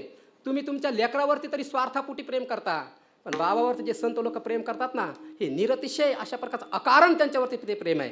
आणि जगामध्ये प्रसिद्ध असणारे मोरारे बापू आळंदीमध्ये आले ना, मंदिरातून फक्त आपल्या आश्रमातच आले, पुन्हा कुठे गेली नाही. एवढे महान महान संतांचं प्रेम यांना प्राप्त झालेलं आहे. आणि अशा महात्म्यांचं प्रेम आपल्याला जीवनामध्ये प्राप्त होतं. असे संत मला जीवनामध्ये प्राप्त झाले, खरोखर मी कृतार्थ आहे. आणि त्यांच्या मार्गदर्शनामध्ये चालू असणारा हा ज्ञानोबरायांचा 728वा समाधी महोत्सव आहे. आणि त्या महोत्सवातील आज पहिल्या सत्रातील सकाळच्या सत्रातील ही पहिली कीर्तनरूपी सेवा मला या ठिकाणी प्राप्त झालेली आहे. भगवंत करो श्रीनिवास बाबांना दीर्घ आरोग्य आयुष्य त्यांना प्राप्त हो. त्यांच्यावरती जशी संतांची कृपा आहे, जशी साधू संतांची कृपा आहे, प्रेम आहे, तसंच त्यांचं प्रेम आपल्यालाही प्राप्त होत राहो. आणि जोपर्यंत शरीरामध्ये प्राण आहेत तोपर्यंत त्यांचं आणि आपलं प्रेम असंच अभंग राहो. हीच ज्ञानोबरायांच्या चरणी विनंती, हीच ज्ञानोबरायांच्या चरणी प्रार्थना करतो. आणि माझ्या वाणीला मी पूर्ण विराम देतो. बोलण्याच्या ओघामध्ये जे काही चुकलं असेल, एखादा अपशब्द गेला असेल, ते माझ्या बुद्धीचे दोष आहेत. आणि बोलत असताना जे तुम्हाला आवडलं असेल, अभंगाचा तुम्हाला वाटला असेल हा भाव अभिव्यक्त खरोखर झाला, तो अभिप्राय जो व्यक्त झाला ही माझी शक्ती नसून, हे माझं सामर्थ्य नसून, माझे गुरुवर्य परमपूज्य आदरणीय प्रातस्मरणीय ज्यांच्याकडे मी शिकतो आणि शिकत आहे, ज्यांच्या सहवासामध्ये मी राहतो, असे पूजनीय डॉक्टर बाबा, त्यांच्या कृपेने मी या ठिकाणी सेवा करण्याचा प्रयत्न केलेला आहे. परमपूजनीय विठ्ठल बाबा आणि डॉक्टर बाबा हे दोन महात्मे जर माझ्या जीवनामध्ये आले नसते तर काय ते विष्णूच्या नंतर माझाच नंबर लागला असता. विठाला विठाला या दोन महात्म्यांच्या कृपेने महाराज जीवनाचं कायच्या कुठल्या कुठं बदल होऊन गेला ते सांगता सुद्धा येत नाही. म्हणून अशीच कृपा या साधू संतांची आमच्यावरती राहावी, हीच प्रार्थना, हीच विनंती करतो. आणि जशी नाथ महाराजांनी ज्ञानोबरायाकडे विनंती केली ती विनंती पुन्हा एकदा आपण करू. माझी ऐकावी विनंती, ज्ञानदेवा श्रेष्ठामूर्ती, तुम्ही बैसो नियंतरी, मज जागवा निर्धारी, तुम्ही सत्ताधारी, प्रपंच करावा बोहरी, श्रेष्ठा ज्ञानदेवा, एका जनार्दनी आठवा त्वदीय वस्तु गोविंद, तुभ्यम एव समर्पयामि. ज्ञानेश्वर माऊली, ज्ञानराज माऊली, ज्ञानेश्वर माऊली, ज्ञानराज माऊली. हरी विठ्ठल जय जय विठ्ठल, विठ्ठल जय जय विठ्ठल.